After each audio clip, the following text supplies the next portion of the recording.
morning. I'm Julie Hyman alongside Jared Blickery today. This is Yahoo Finance Live. Let's get right to the three things that you need to know to start off your morning. First thing you need to know, NVIDIA is riding on that AI high. The chipmaker posted earnings that beat expectations, but the big picture was the talk of AI, which of course is the big buzzword for Wall Street this year. The company forecasted revenue well above estimates, suggesting that its major push into AI computing chips is paying off. This all overshadowed a miss on gaming, which was down 46% on the year.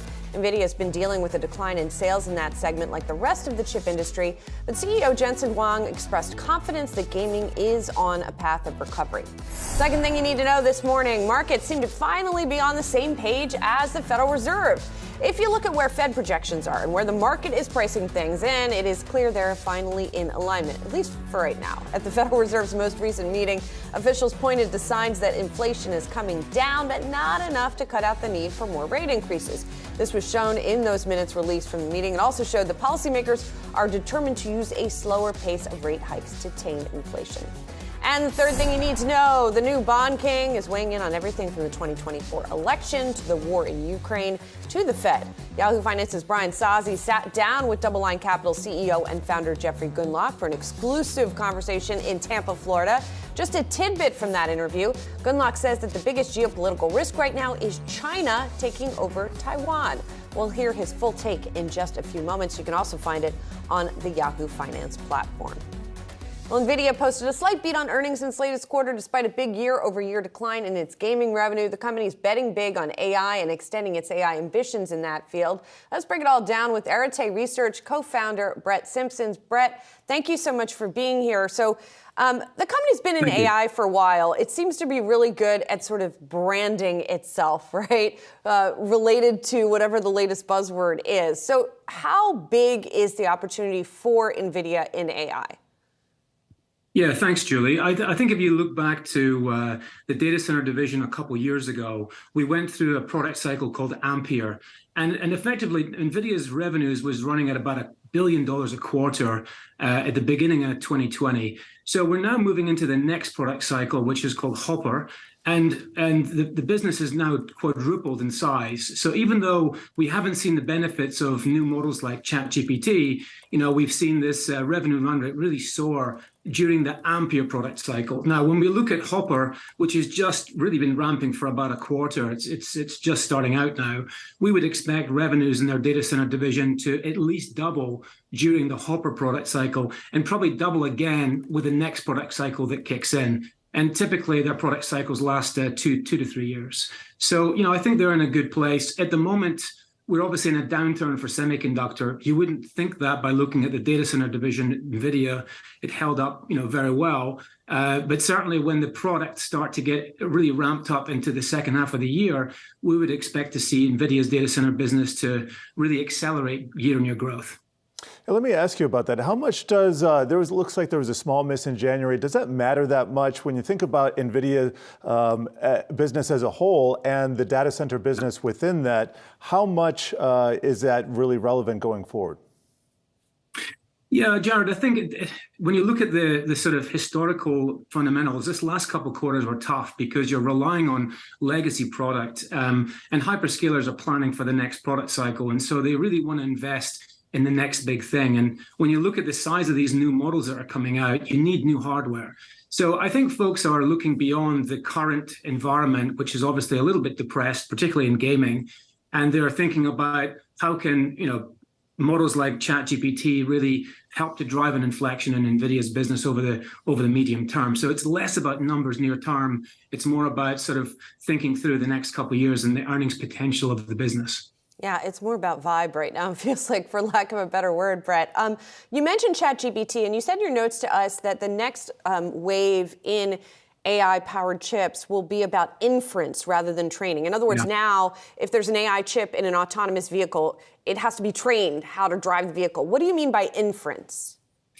Yeah, so if you look at what we've seen so far in NVIDIA's data center business, it's been very training-centric.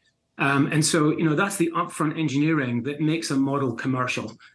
So you need to go through, rounds and rounds of training. That's been the driver of the business over the last 3 or 4 years. But when you start to deploy a trained model, and this is what's happening with ChatGPT at the moment, you need a different type of architecture, and you need to roll out significantly more compute. So this is really, I would say, the first inference cycle that's required accelerated compute, and we're going to see a lot of new launches over the next 6 months of other models. And so we're expecting to see new hardware from NVIDIA relatively soon that lays out how they're going to approach this. But up until now, it's been training centric. And as you see, people using the service, that's the inference opportunity. So looking out longer term, it's clear that inference will be a much larger market than training. It's just needing time to develop. And really, we're just at the starting gun here. And sorry to interrupt, Brett, but when you're talking, so to just make the distinction here, when I'm training a something that has chips in it, it's repetitive tasks, right? To do something over and over until I learn to do it. Is the difference between that and inference is that I'm being the AI, actually learning to do the thing and making more cognitive leaps? Yeah, so essentially when you train, you're teaching the machine how to apply things. You're running data through the model and basically training the model to do things. And then once that's been completed and it's tested, you roll it out, you deploy it. And so that's the inference opportunity when you actually go into production, so to speak. And that's what we're seeing right now with ChatGPT. So it's really the inference opportunity as we go through this year into next year that's going to be driving a lot more of the growth than it has historically. Brett, it's difficult to deny that there has been a lot of hype very recently around AI. Google declared code red. We've seen the interest in Microsoft Bing, the search engine, finally leapfrog competitors for the first time in decades, at least that I've been seeing. But when you consider the hype curve, and we've seen overbuilding before, when we consider technology like even 3D printing, crypto back in 2017, which had a direct effect on NVIDIA. There was a huge buildup in crypto. Crypto crashed. And then in 2018, there was this big shortfall and increased inventories at NVIDIA. I'm just wondering what the thought is in terms of the build out for AI. Any concerns that it might get a little bit overblown in the near term? Well, I think this is more than ChatGPT. There's many workloads that are going to need to be accelerated that sit around AI. So, I don't want to pigeonhole it and say it's just about putting queries into an API. Ultimately, the compute intensity of AI is far greater than conventional computing. And so I think the revenue that's associated with AI will be directly proportional to the computing opportunity here we see long term. I think the adoption is the big question. How quickly does consumer behavior adapt to these types of engines? That's the unknown. But certainly the pace of change, the speed at which these models are developing, and I would categorize this as exponential in terms of the scaling of these models. It's really quite a big product cycle. So I don't want to underplay things or overplay it, but it certainly feels like the promise of this technology goes way beyond a sort of chatbot, so to speak. Yeah, and it certainly goes beyond probably NVIDIA too, right, Brett? So just quickly, what are some of the other opportunities in semis? A lot of the conversation is centered around NVIDIA, but surely some of the other chip makers are working on this stuff. So I think the strategic questions that sit around the conventional compute players in data center, I'm talking about AMD, Intel, 90% of what they sell today is CPUs. They're relatively new to accelerated compute, and so they're building up their plans. I think you'll hear more from AMD towards the end of this year. They have GPUs that are going to address the training opportunity later in the year, and so I think that will start to ramp up in 2024. With Intel, they made an acquisition of a company called Habana a few years back, and they've got into Amazon, but it's still relatively small, and I think we need to see more from Intel from that perspective.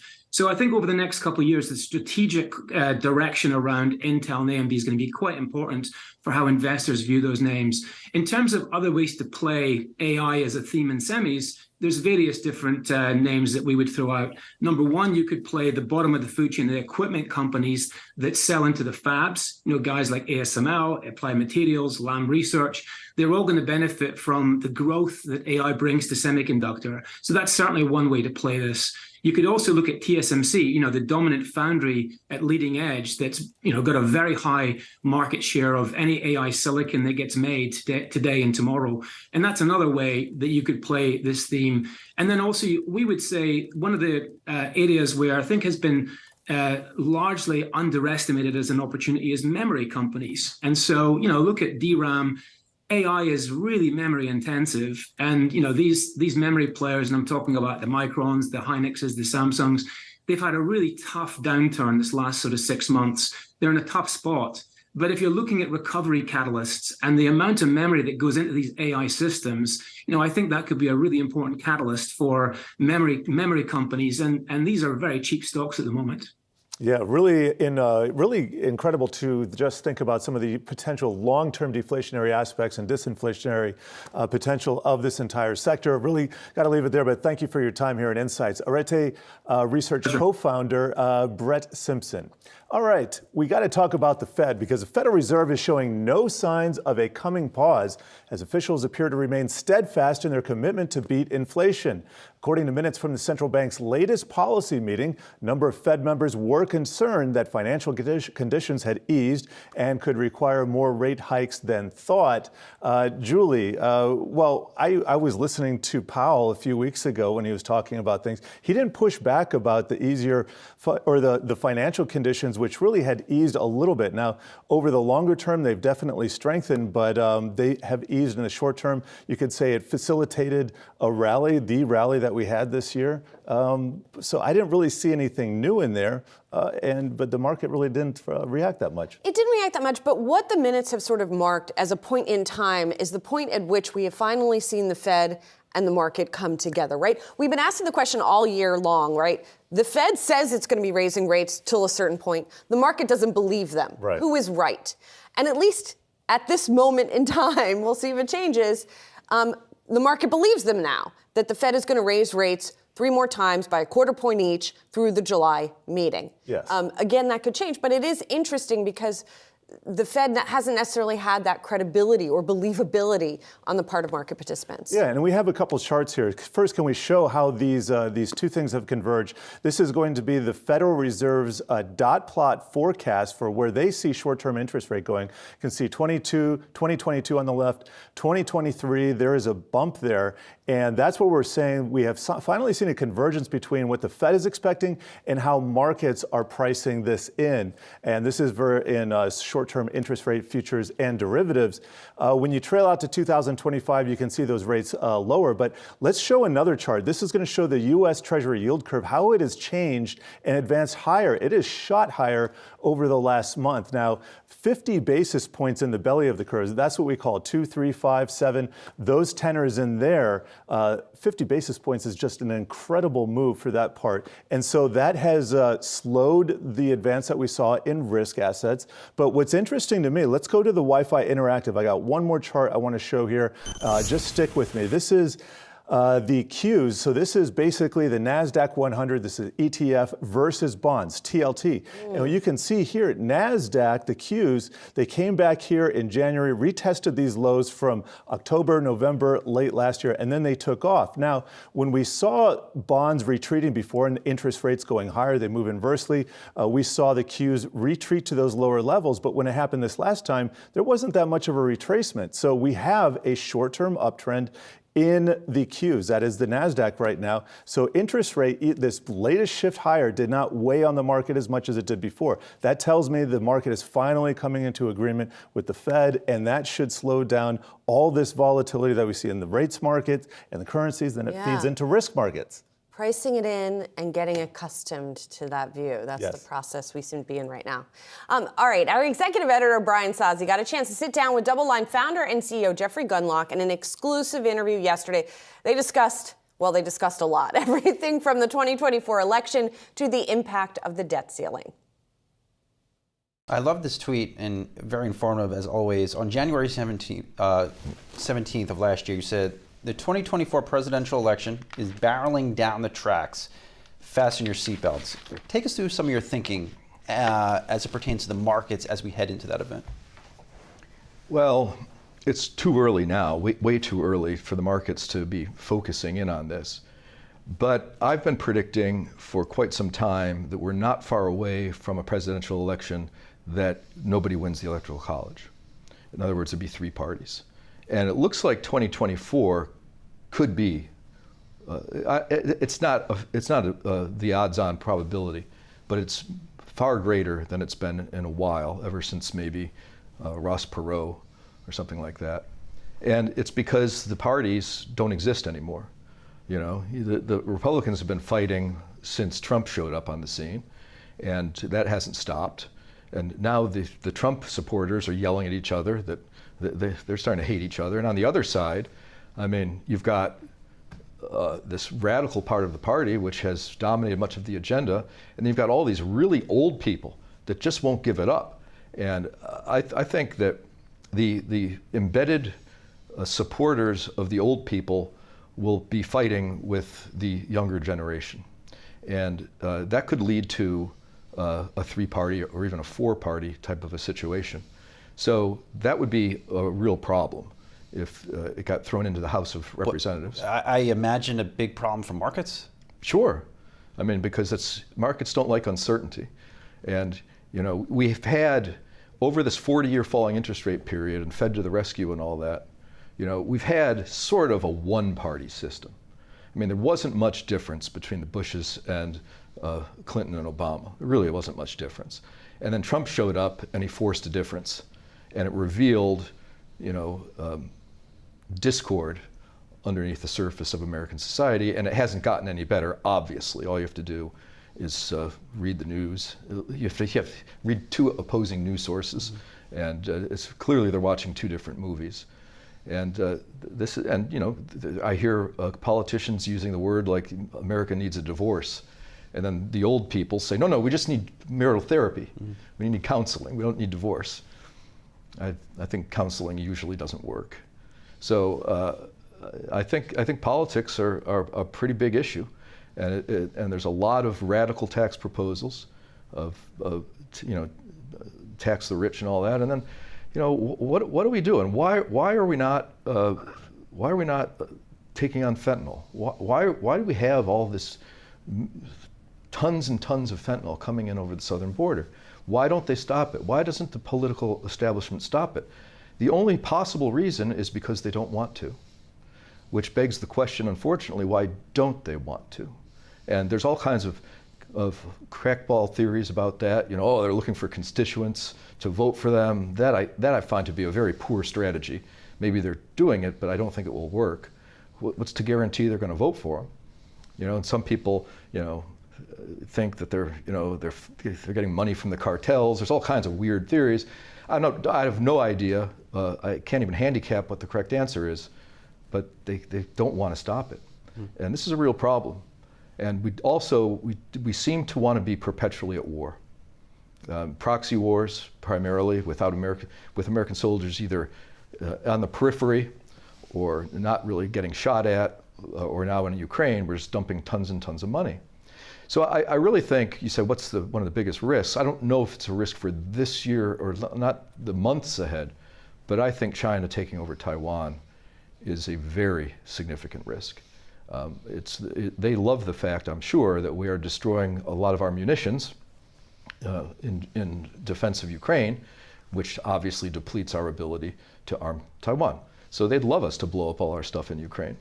And that balloon coming over, there's a lot of odd things going on that one should think that the risk of a greater escalation of hostilities is the odds-on case. Well, let's stay on the war topic. We are coming up against the 1-year, I wouldn't say anniversary, mark of the start of the Russia-Ukraine war. Markets have seemed to put this in the rear-view mirror. Do they need to put it back in front of mind? I don't think Ukraine war is really the problem. The Ukraine war is a problem for the future because we're depleting our munitions and we're wasting money on it, which is just another piece of the whole budget problem. I think Taiwan's the bigger problem because we have not been very good at articulating a stance on Taiwan, except off the cuff, President Biden has said, we're going to defend Taiwan. He said so. So I said, will you come to defend Taiwan? He said, yes, that's the commitment we made. I don't think we have the ability to do that. Where are we going to get the money from? We don't have any money. We're running a huge budget deficit. It's still a massive percentage of GDP. And don't forget that zero interest rates really helped keep that deficit down, because you were funding the deficits at nearly zero interest rates. Now we're talking about 600 billion greater interest payments this year than last year. That's a lot. And what if the Fed actually does go to their dot plot of 5.25, and the market now says it might be 5.5? Well, that's going to make it 800 billion or something like this. This is real money.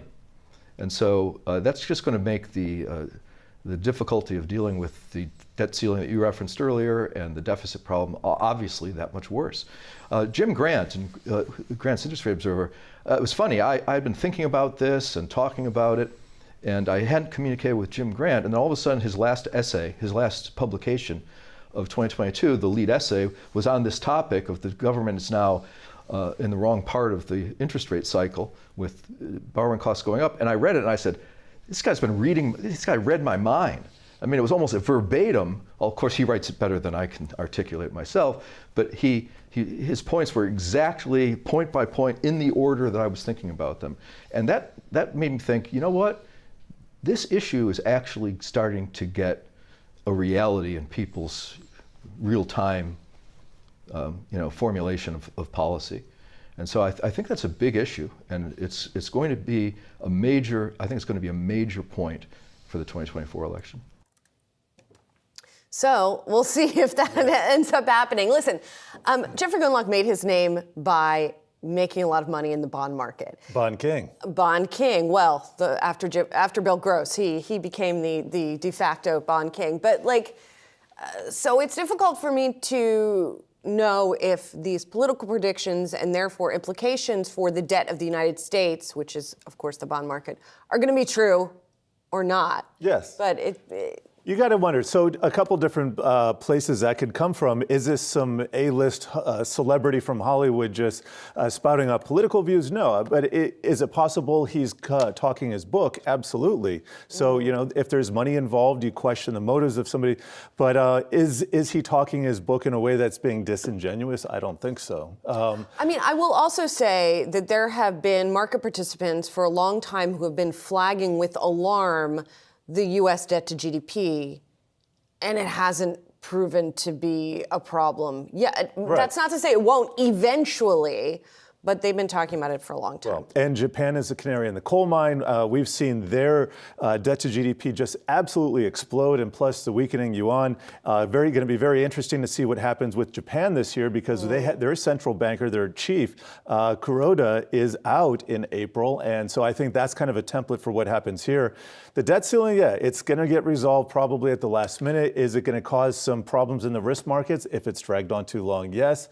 I'm concerned about Taiwan as well over the next decade. I don't know who can say when it rears its head, but we've seen the animosity that the Chinese government has towards the capital markets. They like them right now because they're trying to reopen, but 2 years ago they were shutting the door on Didi, all the new investors. They just slammed the door. Not on Didi, Alibaba. They killed these stocks. They're finally coming back, but just a little. You look at K-Web, the Chinese internet ETF. It's just a fraction, still in the bottom 20-25% of its 2-year range. So I don't know how this plays out. It's going to take a while. That's the conclusion for now. Okay.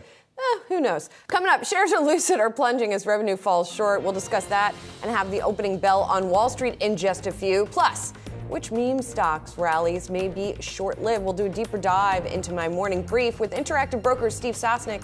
That's later on in the hour.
Let's talk about some movers now ahead of the opening bell. Shares of Lucid on the list, steering into the red after the EV company missed revenue estimates as vehicles delivered came in below analyst expectations. The shares plunging by 12.5%. Those deliveries, just over 1,900 in the fourth quarter. The company built about 3,500 more. But in terms of deliveries, that 1,900 or so was short of the 2,800 that analysts had been anticipating. And the company is now slashing its production target for this year. Jared now saying it plans to make 10 to 14,000 vehicles. It had planned to make 20,000 cars last year. Wow, these are some lofty predictions. Yeah. So here's one stat. Here's what they actually did. Vehicles delivered 1,932. Estimate was for 2,831. They missed that by a third. That is huge. So what does it really matter what they're saying about the near-term future? These are here. Let me quote B of A John Murphy here, because he downgraded the stock to neutral, but only downgraded it to neutral because he continues to like Lucid as, quote, one of the most attractive among the universe of startup EV automakers, citing the management's team impressive experience. Also speculation Saudi Arabia, the PIF there may boost its stake. But this is really just this is relative to their peers. They're looking good. If you want to be in the space, all right, Tesla, you got to be there in Tesla, I would assume. Maybe one of the traditional ones. And then some of the fringier players like Lucid. Well, we can talk about Lordstown Motors as well. If you want to compare Lucid to them, Lucid may be the better, the cleaner shirt. Yeah, I guess it's all relative. I mean, Lordstown this morning said it was suspending its production to address some production issues that it was having. So that stock has been on the move as well. But, you know, the question is, like, do you have to be in the space, and what do you, I don't know. But another analyst commentary that stood out to me, Evercore ISI analyst Chris McNally saying an end to downward revisions is nowhere in sight for Lucid. So that's not a good thing. I mean, I don't know if you've seen one of these things in person, Jared. They're beautiful cars to look at. I have some nice IPO swag from their IPO day down at the New York Stock Exchange. I got one of those in a little glass case. So yes, they're beautiful. They're beautiful, but if you can't make and sell enough of them, then all the beauty in the world is not going to make a difference. Yes. I guess. Well, we're coming up on the opening bell in just about a minute's time here. And, you know, in terms of the market action that we've seen recently, we've been talking about how basically the market has come to terms with what the Fed has said it is going to do, right? Which has been an interesting process that we've been watching. We've seen stocks, though, continue to kind of waver here. We haven't seen a lot of traction even as that process has been happening. Not only that, key stat, I don't know if we've gone over all the economic data that came out this morning, but I'll tell you what, PCE comes out tomorrow. That's the Fed's preferred inflation measure. And so this is we got to read for the prior quarter, but the estimates were edged down to 3.5%, or actually up 3.9%. From 3.5%. So that's already getting revised up. Yeah, for the fourth quarter, we'll see what we get when we get those January numbers tomorrow, which are really going to be key for the market and this in this evolving perception of what the Federal Reserve is going to do, of course. And Jared was just mentioning the GDP numbers that we got. We got the second read for fourth quarter GDP this morning.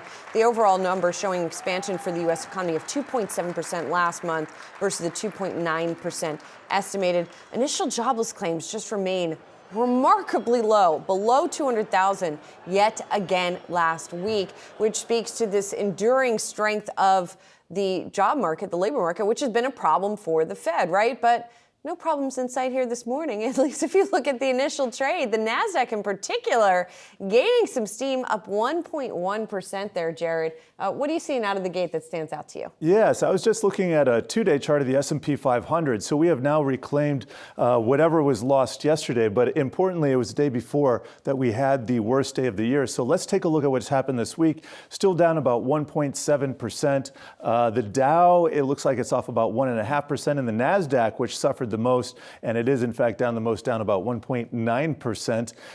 And then, as I was saying earlier, and let me just go over this real quickly. Here's a year-to-date chart. I was saying that the Nasdaq was hurt disproportionately by that rise in yields that we saw before.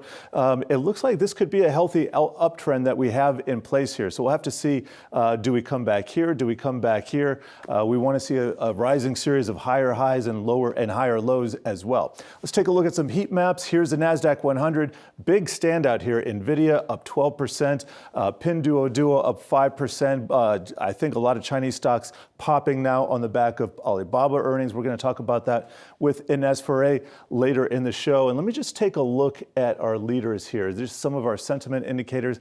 Chip stocks, not surprisingly, in the lead. After that, K-Web Chinese stocks, and then we got some others as well. But kind of a risk-on day here for the opening minutes. That stocks up 3.5%. NVIDIA, thank you, I guess, when you're talking about what's going on with the semiconductors. Wow, is there anything red on there, Jared? I don't see any red on our board. So the NVIDIA effect definitely helping matters here today. I'm looking at some other movers that we are watching on earnings. eBay reporting a slight beat on the top and bottom line in its latest quarter, but revenue and gross merchandise volume falling in the fourth quarter, down 4% and 12% respectively here. And basically what you're seeing is revenue going to be at most $2.5 billion, which is about the same as it was a year earlier. The company's active buyers in the quarter, 134 million. One analyst over at Edward Jones, Brian Yarbrough, was saying the company's back to where it was before the pandemic, which is not where you want to be, particularly in the e-commerce space here. No, I think so there are concerns that they're ceding market share, and this is a note, this is the content of a note by Truist, and I do have a quote here. They are recommending stock with a hold, and they did raise the price target to $50 from $48, but they're saying the weakness that they're showing in gross merchandise volume, that's that key stat that that basically covers how much money they're taking and is likely to result in eBay ceding more e-commerce market share to faster growing peers, having issues with margin, and the entire e-commerce space got absolutely decimated last year. You look at Wayfair, Amazon, the big guys, the little guys, everything just kind of got smashed. And if you're not executing in this environment right now, going to be difficult. If you can't compete against the majors in that, how do you compete in a rising interest rate environment? Costs going up, very difficult to predict the macro. So business planning. Well, another one that got smashed last year was Etsy, which was down 46%, but its stock has been going it was going up this morning. Now it is turned down.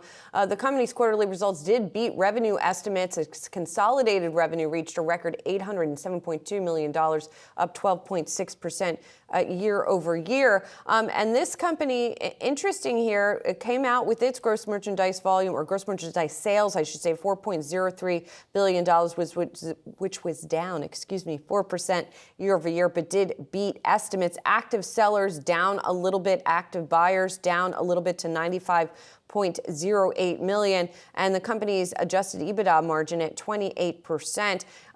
And the numbers looked decent if you looked at the quarter, so it's interesting to see that the stock is now turned down. Yeah, and let me just quote Morgan Stanley here. They're recommending the stock with an equal weight price target 74, did not adjust that I can see. While January was a strong month for the company, February had some unexpected volatility and softness. Here's a quote: if top-line trends do disappoint, there is additional risk full-year EBITDA margin could see further contraction. So I think one of the takeaways I've seen here, not only with this season's earnings and with the other, with some of the past ones going back several quarters, is a difficulty in business planning. And that is expressed through margins. When margins disappoint, that means they have not been able to forecast employee wages or perhaps inventories or some other factor there. And we're just seeing this play out. This is an environment where you must execute. So I think this also speaks very, very big picture comment here. Passive investing here, taking a back seat to active investing. You got to pick not even the right sectors. I think you have to pick the right stocks in the right sectors. So yeah, that we've been hearing from a lot of investors also. Yes. Yeah. All right, Yeti, should we talk Yeti? Yes, shares of Yeti. Yeti Holdings falling after revenue missed estimates as fourth quarter sales take a hit from voluntary recalls. And I got to tell you, I didn't even realize that we had these recalls going on here. I didn't either. The roller coaster ride just kind of going on here for that particular company. Yeti is a company, they're very specialized, very niche. I also happen to have some Yeti swag from the New York Stock Exchange. When they IPO'd, thank you for that, But you take a look here, wholesale sales down 23%. The coolers and equipment, I think that's the recall issue that we were talking about. But this is just another early pandemic darling that got absolutely smashed. Yeah, I mean, listen, the products are cool, but they're a premium product. And the company is talking about that the macro environment is hurting it here. It's not just the cost of the recall. The CEO of the company is saying that there's wholesale order flow caution during the first half of the year. They do have 500 basis points of unfavorable impact from that recall that they're talking about, but it sounds like it is bigger than that there's going to be limited sales growth the first 3 quarters of the year before returning to double-digit growth in the fourth quarter. By the way, in case you're wondering what this recall affects, it is the Rambler 20-ounce travel mug with strong hold lid. So it is a mug, a 20-ounce mug with a handle. I'm looking at it right now online. And there was an issue with the lid, I think, not staying I'm in the closed clear, didn't get that one properly. I don't have that one either, thankfully. But obviously, it is still a big issue for this company. And to your point, this had been another pandemic darling that had gone up a lot.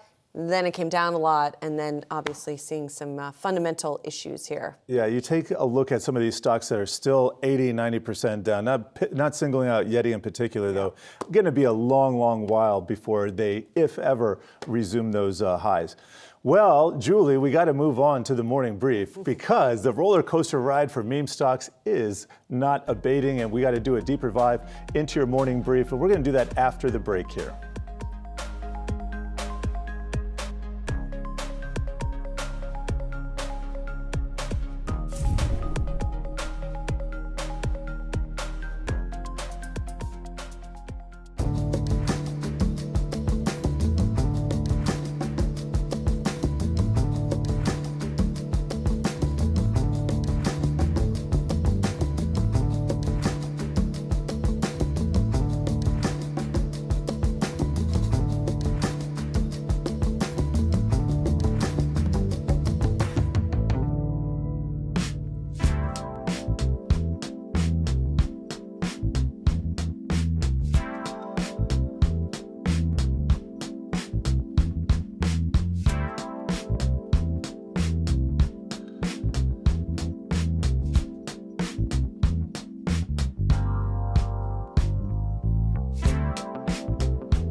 Welcome back. Rising interest rates sent meme stocks plunging in 2022, but gains in the new year have come back on the retail investors. So for more on this, you can check out today's morning brief over at Yahoo Finance's homepage. But for a deeper dive, let's go over to Julie Hyman. Yeah, I wrote the morning brief Yes, you today. did. So it was based in part on, well, you kind of also inspired this because you wrote about some of the strength in some of, not the meme stocks, but the big high flyers this year that have come back. But it was also inspired by a conversation that we had yesterday with RBC's Amy Wu Silverman, who covers derivatives, options trading, et cetera. And she has a basket of what she calls trash stocks. Low quality stocks is what she's talking about. And she has various criteria for them. She says, for example, they have to be free cash flow negative now and over the past year, have net losses, and carry net debt, among other things. And so there are a lot of stocks that fall into that category that have done really well. It's the meme stocks that a lot of people have heard of, like an AMC, et cetera, for example. But it's other stocks that have also sort of gotten caught up in the meme stock craze that have fallen into that category. So it's, that's not to say that they're going to continue going up, Right. because as we No. they've actually held up decently well.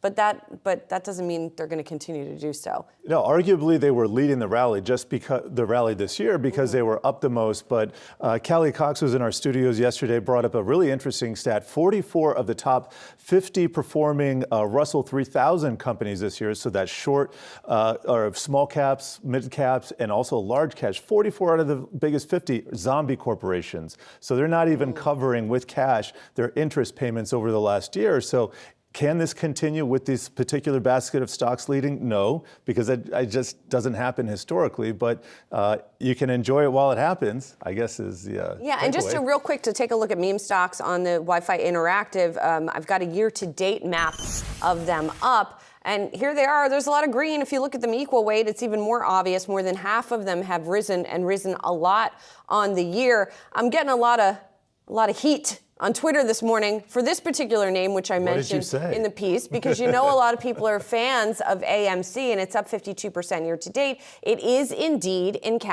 Amy's trash basket because it adheres to the criteria that she said. It's not like this is a terribly managed company, et cetera, et cetera. It is those specific criteria that it adheres to. But like zombies. But. Yeah, or zombie trash, whatever you want to call it. Let's talk more about this, staying on this topic for more of an explanation behind these January surges and what will happen next. Let's welcome in Steve Sosnick, Interactive Brokers Chief Strategist. People get very exercised about these monikers. To be fair, and even Amy said this. She said, okay, trash, let's call them low quality. That's a nicer way of putting this. But do you think that, we have not seen a sustained gain in any of these stocks over a longer period of time? It's very hard to keep the momentum in these things because economic reality does take hold. If you don't make money, if you're not growing, and basically if you're actually in danger of shrinking, it takes over. Bed Bath & Beyond at one point was the best performing stock on the board until reality set in and they began defaulting, averted bankruptcy, but using a deal that is so dilutive that it's unavoidable, and so it's trading with a dollar handle. So reality takes hold. You pointed out AMC. That is right now actually much of a very special situation because of the proposal to merge APE with AMC. So the trade would be, this is a classic risk arb trade, for those of you who think there's some conspiracy. The classic risk arb trade is if company A is merging with company B, you short the higher priced one and buy the lower priced one, and eventually they will converge to the same price. Right now we're seeing such a demand to short AMC because of partly because of its difficulties, but partly because of the special situation. So we're seeing this really is what they were looking for in some ways is the mother of all short squeezes. The borrow rate is it'll cost you 700% to borrow the shares overnight if you can find them. But even now we're only up to like $6 and change. So it's tough. The economics, provide a lot of gravity to a company if it's not healthy. It looks like the bang for your buck on these short squeezes is getting a little bit less and less. I want to broaden this out, take a bigger picture look, thinking about the rally that we've seen this year. Nasdaq really outperforming the Dow, which is a switch of what happened last year. Given your view, your special view into the retail trader, I'm just wondering what you're seeing that might be interesting, what jumps out at you for this year's rally. Our customers are still very much in their favorite names. Tesla leads our volume every single day. NVIDIA is usually a relatively distant second. Today I was looking at it, our customers were very active in SQQQ and TQQQ, the triple levered up and down Qs. And so people want leverage. This is a risk on moment. Whether or not it persists, there's some real headwinds to this because you're fighting the economic tide. The risk on that we saw in 2020 and 2021 was fueled by massive monetary expansion. The rates were zero. There was no alternative. Parenthetically, there is an alternative if you want to put your money in the bank and get 4%. You can do that. There is an alternative, and investing was flourishing. People were literally getting handed money, so they were putting it into stocks, and they were chasing momentum. We did get a bit of a momentum chasing rally in January that has seemingly sort of coming to its later stages now. I saw that as the January effect on steroids. We had some of the most popular names, Tesla, Amazon, Meta, a whole list of them. There's a lot of tax loss selling. For better or worse, there were a lot of tax losses to be taken. And so you got the inevitable bounce. We saw that in January. They were very oversold. They were correct to bounce. That somehow morphed into this risk-on rally, and that's what we're really talking about now. And just to take a quick step back, when you talk about tax loss selling, because this is something Amy brought up yesterday, at the end of the year, if you've posted a loss in the stock, maybe you just say, okay, I'm just going to sell the stock entirely and post a loss for tax purposes, and then get back into the stock in the new year. That's the phenomenon you're talking about. Yes. Now, because you're incentivized to if you took your losses in December, they come off the taxes you pay in April. If you take your gains, you take them in January because you don't pay those gains until April of 2024. So there's an incentive to that. Now, I don't ever want to give tax advice, but you also have to wait 30 days. Otherwise, you get what's called the wash sale, and the IRS disallows your loss. But so hopefully those buyers waited a little bit, which is why you saw it persist through January, because I'd imagine a lot of those tax loss sellers waited to get back in because they needed to. We got time for one more. Going to give you the floor here. Anything you want to talk about in terms of what you're seeing in the markets right now? Well, the topic that I have to deal with the most is zero-dated options as an options guy. Basically, my read is they're evolutionary, not revolutionary. They've been adding, we added weekly strikes over, a decade and a half ago. We added 3 times weekly strikes in these same names, like in 2016, no one noticed. And when we added the zero-dated, the so-called, they were Monday, Wednesday, Friday. Now they added Tuesday, Thursday. They did it last April. It's another facet, it was another tool that speculators gravitated to during this risk-on rally. Has that gotten more volume in? Oh, tremendously. So that's part of the reason that we've seen this big spike. Absolutely. they really appeal to speculators. They're low priced, not necessarily cheap, because the decay is massive. It's zero. They're either in or out of the money by the end of the day. But they're very appealing if you have a gambling mentality, because you place your bet. It either pays off with a leveraged return or it goes to zero. Sounds a lot like sports betting. The one difference is if enough people jump on the trade, you can actually get the market to move. If enough people buy, the market starts to move. That doesn't happen if you're in a casino or if you're betting on a sporting event. Nobody in the markets bets like it's a casino, Steve. I don't know what you're talking about. Thanks for being here. It's always good to see you. Steve Sosnick, Interactive Brokers Chief Strategist. Coming up, China's AI crackdown, why regulators are blocking ChatGPT access there. Next.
Welcome back. Chinese AI stocks under some pressure today amid reports authorities restricting access to ChatGPT over in China. Now, as Chinese tech companies rush to develop a domestic replacement, Yahoo Finance's Dan Howley joins us to take a look at what ChatGPT's shutout means for the country's AI frenzy. Dan. That's right, Jared. The big thing here to point out is that ChatGPT isn't supposed to be used in China. The way that it's accessed is through VPNs, virtual private networks, and that's because of the so-called Great Firewall. Basically, this, you could have seen this coming a mile away, right? This is ChatGPT.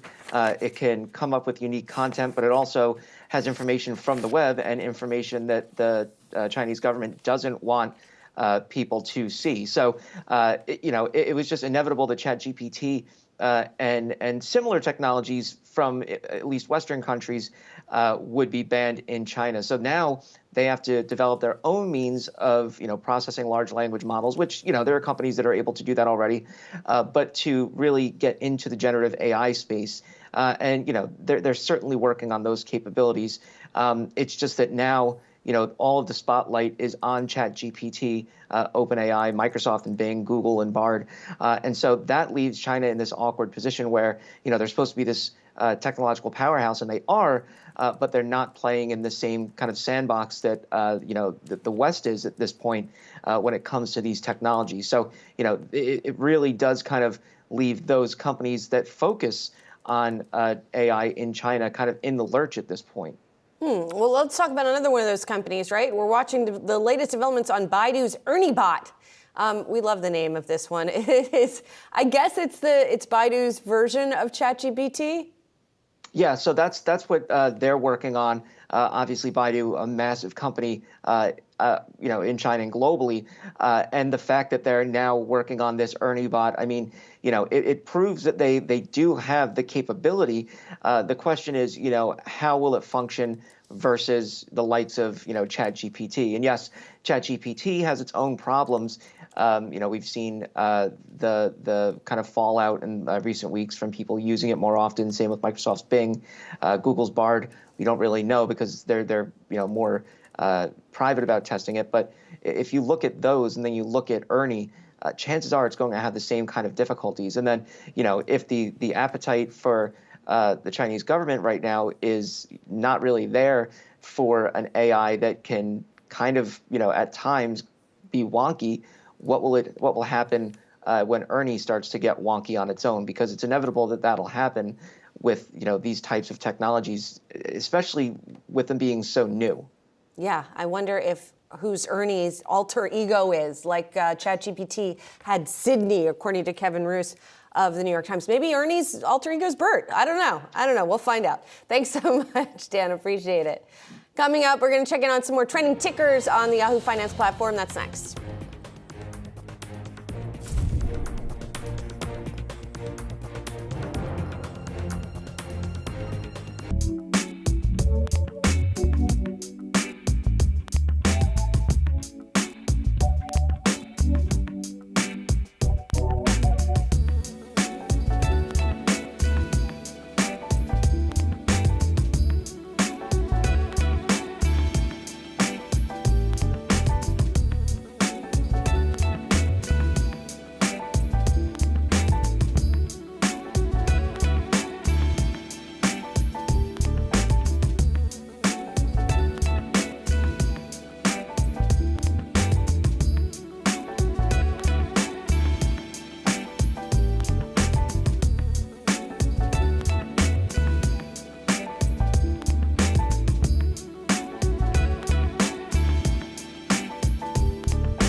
We got an earnings bonus round for you now with some other trending tickers that have caught our eye. Here you see a little earnings heat map for you. Obviously, NVIDIA, the biggest company to have reported earnings. It's also up a lot. It's up by 14%. But there's some others that we're watching here. Let's equal weight it to give you a different view here. I'm watching Dollar General. It's down about 4% after you can see the one-year view there. But today, down about 4%. The company didn't actually report its earnings. It reported preliminary earnings for the fourth quarter and said its fourth quarter numbers are going to miss what analysts have been looking for. December comps up 4.5%.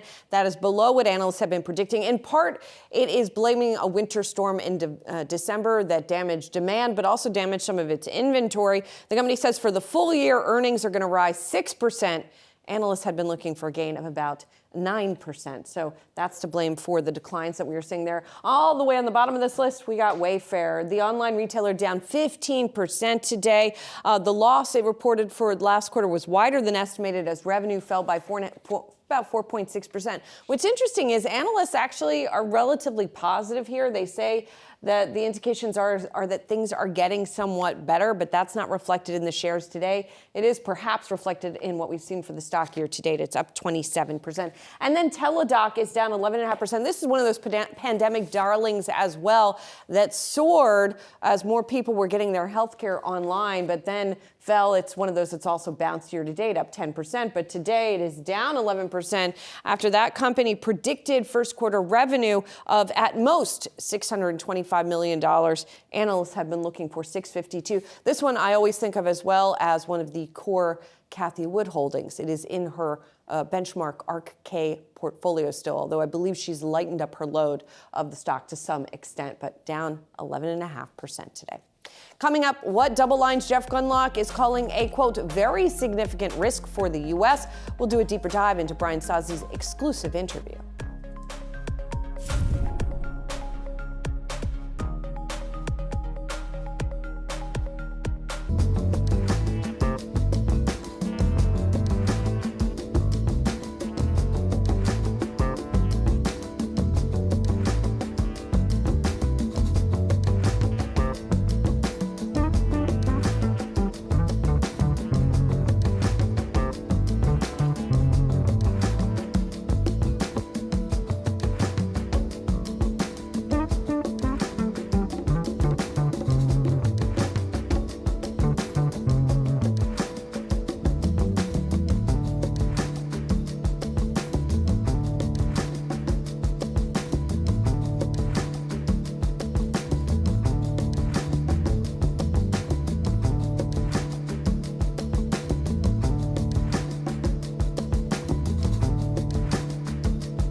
Welcome back to Yahoo Finance. I'm Jared Blickfree alongside Julie Hyman. And let's take a quick look at the markets hearing following back-to-back losses for the S&P 500 and the Dow. Here are the three major indices. Everything in the green. Dow's up 148 points.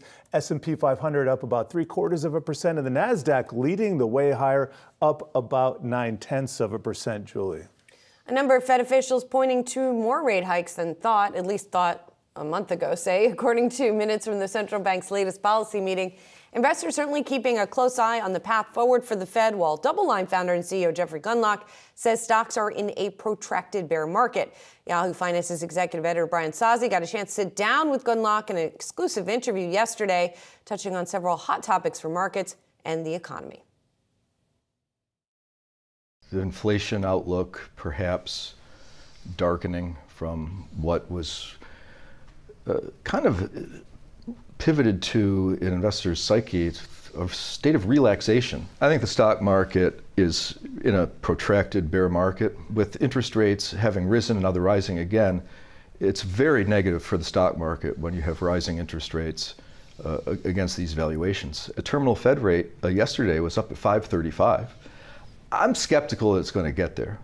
I think that in spite of the fact that inflation is going to be reluctant to come down, I just think the shape of the yield curve is the best indicator of the forward economy. People are always asking me this question, how bad the recession is going to be. It doesn't matter. As long as we're going into recession, you have to have a certain degree of protection. All right, a lot to digest there. Here with further insights is Andrew Patterson, Vanguard Senior International Economist. I don't know which of those things to pick up on, Andrew. So I'm just going to ask you this, and it harkens back to what we were talking about earlier in the show, which is that the market now sort of is in line with the Fed, right? And saying, yes, the Fed is going to raise by three more times in quarter point increments. Do you think that's the case, or do you think that the market is still sort of getting it wrong, as Gundlach seemed to imply? So in terms of, concerns that Jeff was expressing there around, recession going forward as a result of the yield curve inversion, yes, our base case as well is still one of recession. We had believed it was likely to occur in the second half of 2023. Again, that remains our base case. As Jeff mentioned as well, how deep is the recession going to be? Very difficult to predict with precision. Any recession is going to be painful. So it's something that investors should be prepared for. Going forward in terms of Fed policy, we believed, we felt the Fed, had an opportunity to push back a little bit on the perceived dovish tone coming out of the 25 basis point rate hike. We think they have another opportunity this time around to push back on some of that sentiment there that may have been pushing financial markets a bit higher. So that pushback that you're talking about potentially, does that come, for instance, perhaps tomorrow, even as soon as tomorrow when we get those PCE inflation data from the prior month, kind of catching up with CPI? Just wondering, their next meeting is what, in March here, and expectations, we've seen the yield curve shift up rather dramatically, especially the belly of the curve. I'm just wondering, at what point do you think they push back, if at all? So I think, they have an opportunity tomorrow. I believe there's 5 Fed speakers on tap tomorrow, in addition to the PCE report coming out. So a reasonably big day in terms of, macro outcomes. They'll have opportunities going forward, as you mentioned before, the meeting in March. In all likelihood, they will take that opportunity to push back a bit on this. Chair Powell mentioned at his last press conference, that they were prepared to change the summary of economic projections, the much discussed dot plot, and the macro fundamental expectations there, if they felt warranted. We've seen some stronger data prints coming in, whether it's CPI, we would expect PCE to follow suit there. Whether it's somewhat stronger GDP growth in Q4, although that was revised down a bit this time around. But the Fed is really paying attention to these. 1 month is not indicative of a trend, but it's certainly enough to draw the attention not only of financial markets, but of the Federal Reserve as well. And Andrew, is there going to be a recession this year, or is it more in the distant future? As I mentioned before, our base case is still for recession sometime in the second half of this year. Everyone talks about those long and variable lags. We believe in those as well. So we were thinking more second half of this year. A risk that we've been starting to talk about more recently, and again, this is a risk, is we're terming it a later landing, where Fed policy maybe has to go a bit further than markets anticipate right now. because of some lingering strength in labor markets. And that results in an eventual recession, or at least a protracted downturn with below trend growth, but that occurring, towards the latter half of this year, maybe even into early 2024. But again, our base case remains one of recession in the second half of 2023 for now. So where do you see financial conditions going from here? There's been a lot of talk, and we kind of touched on this earlier, about the Fed, Jay Powell not really pushing back on some of the slight easing in financial conditions that's taken place. What do you think happens over the next few months? Yeah, it's likely to be, as Jeff mentioned earlier, a protracted bear market for equities. In all likelihood, there's going to be some volatility going forward. Same can be said for fixed income markets.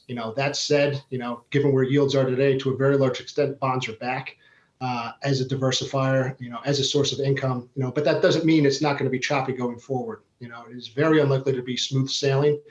As those long and variable lags work their way through the economy and financial markets. But again, a well-balanced portfolio, we believe, is a great defense for most investors. No assumptions regarding smooth sailing here right now.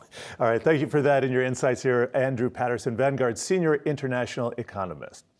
As the threat of China rises for Taiwan, the U.S. is left to decide what extent it looks to support Taiwan amid these geopolitical tensions. DoubleLine founder and CEO Jeffrey Gundlach had some choice remarks on the matter in an exclusive interview yesterday with Yahoo Finance's executive editor, Brian Sozzi. Take a listen.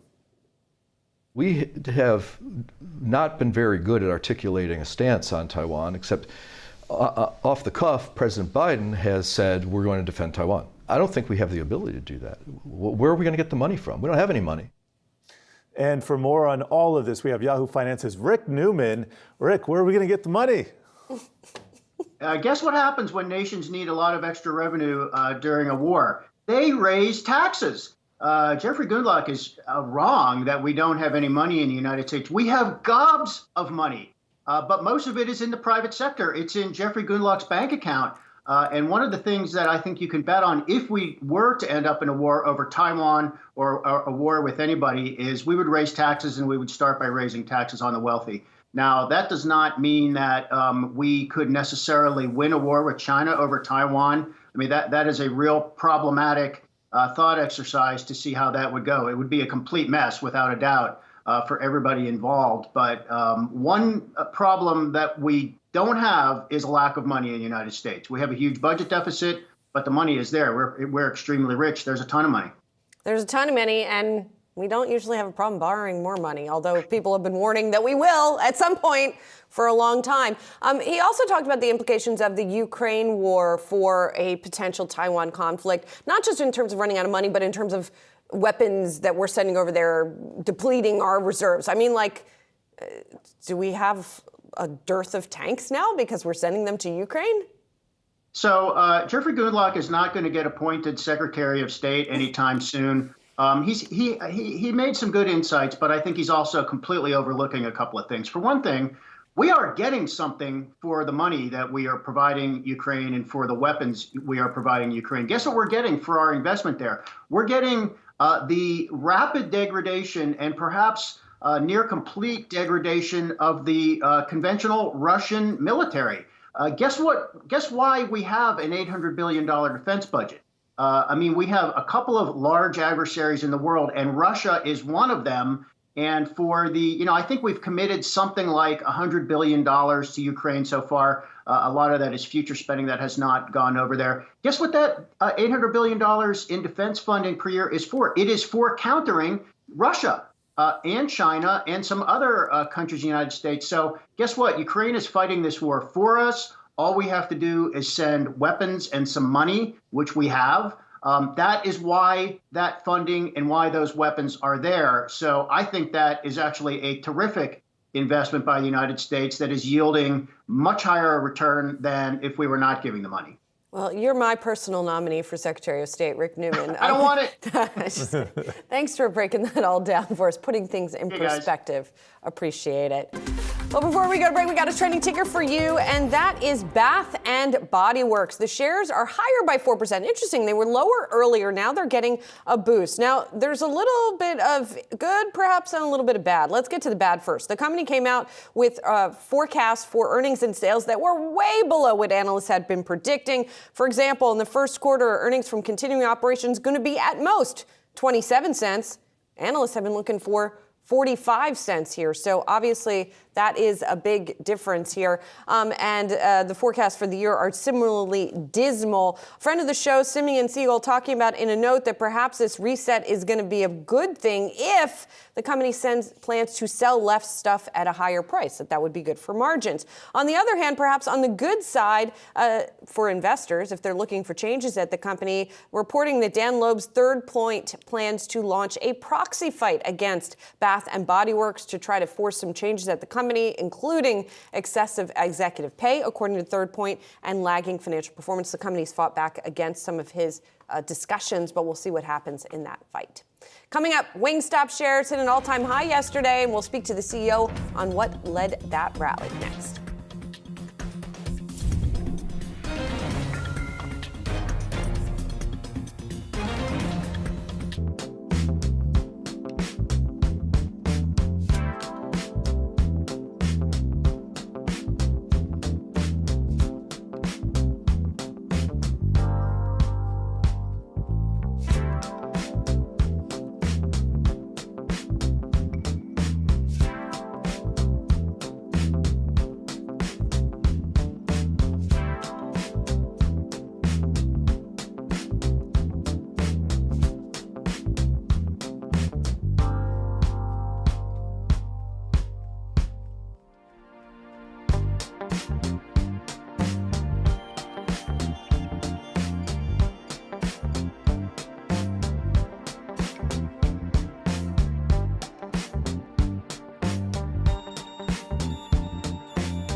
The history is the history. You know, what if somebody announced tomorrow that they redid the CPI and it's now at 25%? Would people feel different? I mean, the CPI is such a strange construct because it doesn't really apply to real life. Who buys a new car every month? Who buys a used car, right? So for most people, I think shelter is more than 32%, probably more than 35%. So it's weird how the market had this violent reaction to something that is an arbitrary construct, but it has priced in about 3 more Fed hikes.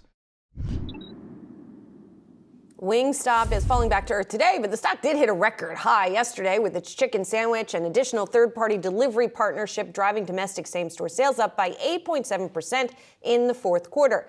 Wingstop CEO Michael Skipworth is joining us now to chat about the quarter and what happens next. Michael, thank you for being here.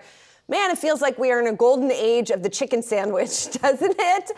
Talk to me about demand for that during the quarter and whether you're seeing that continue to carry through.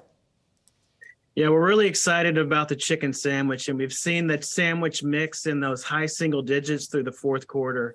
And something we're excited about because that's one of multiple growth levers that we activated in 2022, which resulted in our 19th consecutive year of same-store sales growth.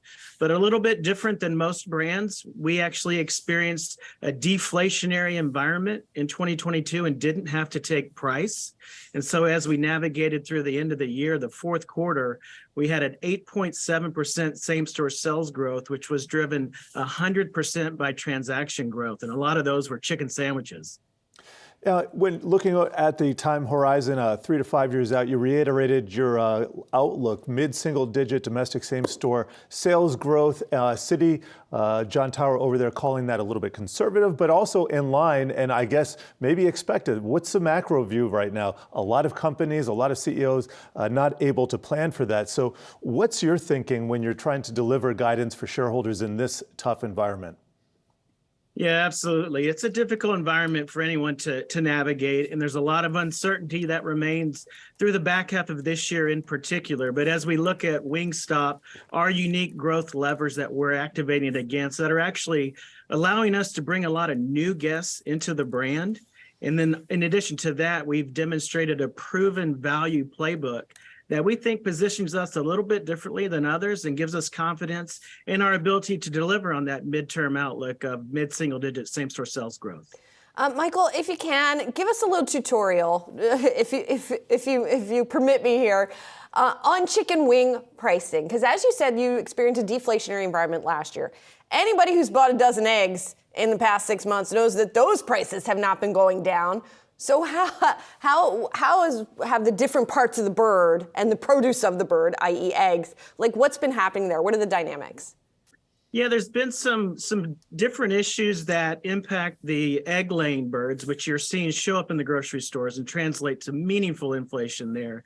But when it comes to the birds that serve the food service industry or a restaurant like Wingstop, there's a lot of supply.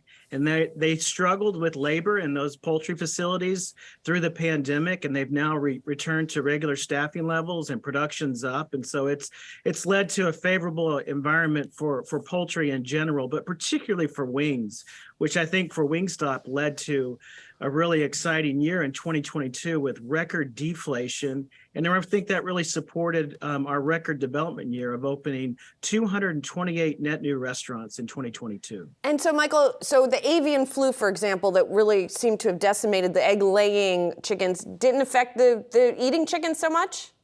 That's right. That's right. You haven't seen that really impact any of those farms or grow houses, which is a good thing for Wingstop, obviously.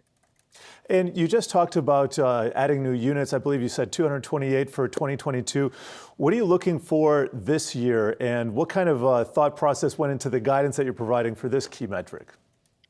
Yeah, we have a significant amount of demand for growth with our brand partners or our franchisees. And we had a record year in 2022, but we completely replenished our pipeline of restaurant commitments going into 2023. And yesterday we guided to an expectation of this year of approximately 240 restaurants, which will make for another record year for Wingstop. Michael, you guys are known for kind of funky flavors that you roll out for your sandwiches, right? You had a cannabis-inspired blend on the wings at one point. You've got hot honey. Anything else you guys are working on? You want to give us a little hint about the next big flavor? Yeah, you mentioned hot honey, and that was one of our flavor LTOs that actually performed really well. It engaged with guests. They really like to come to Wingstop for that unique flavor experience that only Wingstop can offer. And so we actually do have a flavor pantry that is stocked, and we're excited to bring out some additional flavors in 2023. But just recently, we brought back hot honey because the consumers were really asking for it, and so we're excited to have that return for a limited time. The flavor pantry is stocked. Wing lovers, take note of this. Thank you, Wingstop CEO Michael Skipworth. Coming up, Alibaba shares getting a boost despite taking a hit from China's COVID lockdown. We're going to discuss that report up next.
Alibaba reported third quarter results above analyst estimates before the bell. Now the company's seeing the hype around artificial intelligence lift demand for cloud computing. But are Alibaba shares safe from China's crackdown on big tech? Yahoo Finance's Ines Ferre has the latest. And Ines, it's no longer about grow. It's about cutting your expenses and performing here. Very good point, Jared. And that's exactly the story here with Alibaba, that it used to be a company that was all about growth, a lot about spending, and now they have really been cutting their costs. And that's what the street likes to see. So profits were up 69% year over year. Now, this is mainly because of these cost-cutting measures. The company did away with more than 4,000 employees last year, and CEO Daniel Zhang said Baba will focus on profitability and long-term growth. That's music to Wall Street's ears. Cloud revenue was up 3%. We have seen a slowdown with its cloud revenue unit. The cloud revenue continues to be a core business for Alibaba, and Chinese commerce was up 1%. Now, the CEO said that he has seen overall weakness in 2023, but is seeing momentum when it comes to consumption in China as China reopens and recovers. Now, Alibaba is competing with Pinduoduo and also with JD.com, and we saw that report earlier this week that JD.com is planning a subsidy program. Now, the CEO sort of shrugged off this, basically saying, look, no player can achieve a turnaround on subsidies. You need innovation, guys. You need innovation. You need lack of interference, perhaps. Yes. You know, there's been this huge regulatory overhang for a lot of Chinese stocks for so long. Are we past that phase? You know, it appears so. If you take a look actually at the stock performance, today it's up 2%. It was up earlier, a little bit more than that this morning. But just taking a look at a 5-year chart here, this is where Wall Street really started to get very concerned about the regulatory crackdown that the government had launched just a couple of years ago. You'll remember that Alibaba's affiliate Ant Group, they had to call off that IPO back in 2020. Now, the government last year sort of took the strings off of the tech sector, so to speak. Its grip is no longer as hard as it was at one point. So that's where you saw the stock sort of recover once the government signaled that that the tech sector was going to be clear of interference from the government. Because look, the Chinese government has basically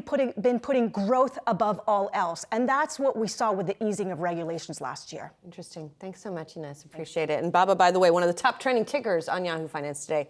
Moderna reported disappointing fourth quarter results before the bell, weighing on the otherwise positive sentiment around its cancer vaccine candidate.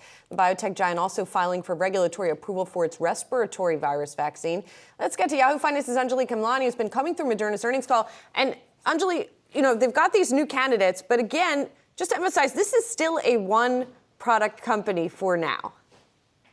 It is for now. And I would like to equate it to say, you know, Moderna was the little shop, like a lemonade stand, kind of funded by mom and dad, aka the U.S. government. And now it's growing up. It's got bills coming in. It's got a lot going on, more products in the pipeline that it's working on. And we are starting to see some of that growth. So let's talk about earnings first. Full year looking at $19 billion in revenue, but missing with a drop in earnings as well as profits, really taking a hit just because of some of those bills that came through. Licensing fees, R&D is going up, especially with the new products that are coming through the clinical trials that they're having to take care of. So, and manufacturing as well, that growth there that they're looking for. So all of that coming to term now. The RSV, like you said, they've definitely got that in the works, competing with Pfizer once again, as well as with GSK on that one. They did get mixed results for their flu vaccine, but clarified on the call today that, you know, flu has been this area where higher performing vaccines aren't necessarily the goal, but meeting certain endpoints are, so they feel pretty confident about being able to move through depending on what the FDA says there. Meanwhile, looking ahead at that Merck partnership with the personalized cancer vaccine, the FDA granting that breakthrough status, allowing the company to really push forward and possibly get to market faster. And so all of that piled together is really what Moderna is looking at right now. Meanwhile, in the COVID sector, of course, that's going to be not just a commercial product, but also hitting the commercial market for the first time. They haven't really talked about what they anticipate their market share could be, considering that they're still in conversation with some of the buyers for what would be a rollout this fall. And Anj, as we think about Moderna kind of transforming in from this one-trick pony into something a little bit more multifaceted, how does that outlook look for this year? It looks pretty interesting. They do have some near-term sort of goals and key milestone dates. So that RSV filing early this year, pushing out the commercial market in COVID by middle of the year, and then the personalized cancer vaccine, depending on when that comes through as well. They've also got other products in the works, and we know they also announced a new partnership that focuses on therapy. So they're really expanding the potential for the mRNA technology and that platform, which is what really many have been wanting to see, is does this extend beyond vaccines? Can it then become part of the treatment plan as well and become something that can be looked at as a quick turnaround type of platform, which to date has not really been possible. Most of the products you see on the market, most of the treatments are complex biologics. They take time to develop and manufacture. So mRNA, the potential there, that's something that really we'll wait to see what actually comes through there. Moving beyond the lemonade stand. Thanks so much, Anj. Appreciate it. Coming up, why our next guest says the next 18 months will be dramatically different than the last 18. We'll discuss and how to play it next.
What's ended up happening is a year 2023 that started out as we expected it would be strong, because what a lot of investors or amateur investors don't understand is that markets often change direction at year end, and it's not because of some strange astrological phenomenon. It's because of flows. When you have a big move in markets, either up or down, there tends to be repositioning at the end of the year.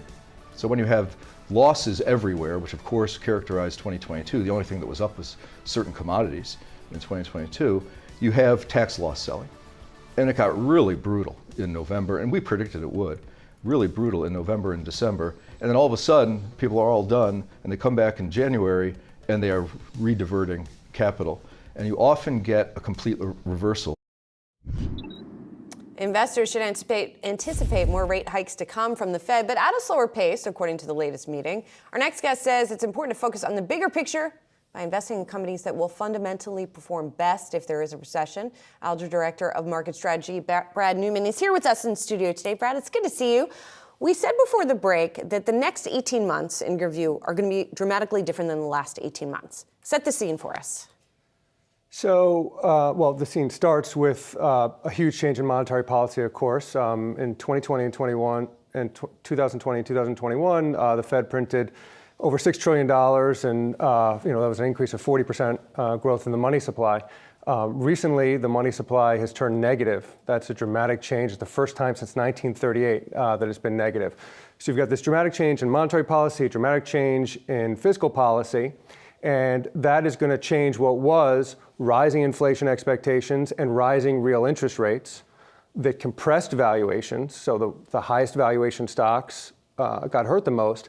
That's all going to shift in the next 18 months to falling inflation expectations, stable real rates. So that'll support valuations, but it's going to weigh on earnings. So what was the driver of falling stock prices in the past 18 months, which was valuation compression, is going to shift to kind of earnings headwind. So in the last 18 months, you wanted to be in stocks that had relatively lower valuations that wouldn't get hurt so much by those compressed valuations. And in the next 18 months, you really want to be in companies that can be fundamentally resilient in a difficult economy. So when you say fundamentally resilient, you're talking maybe cash flow, being able to sell things in the current environment, dealing with margins, predicting for the business uncertainty that we have. Just what are you looking for, and what kinds of companies fall into this basket? Yep. So part of that is strong balance sheet and high margins, but the biggest thing is companies that are less economically sensitive. And so companies that are gaining market share within the economy, those companies can grow even if the economy is stagnant, whereas companies that are more dependent on economic growth will have a more difficult time. So, you could think of a department store as being more dependent on economic growth versus maybe a leading e-commerce provider that can grow and gain share even in a stagnant economy. So in general, to us, that means that growth stocks, which had done poorly over the past 18 months because of their high valuation, will now do better because of more earnings resilience. So if you look over the past 3 recessions, the decline in earnings for growth stocks has been about a third that of the decline in earnings for value stocks. So I think it starts with growth stocks and companies that can gain market share within the economy. One of the companies maybe that would fall into this category is NVIDIA, which, as we know, is soaring today after the company came out with numbers. Its numbers declined year over year. Revenue, if you're betting on this as a growth stock, its revenue did decline.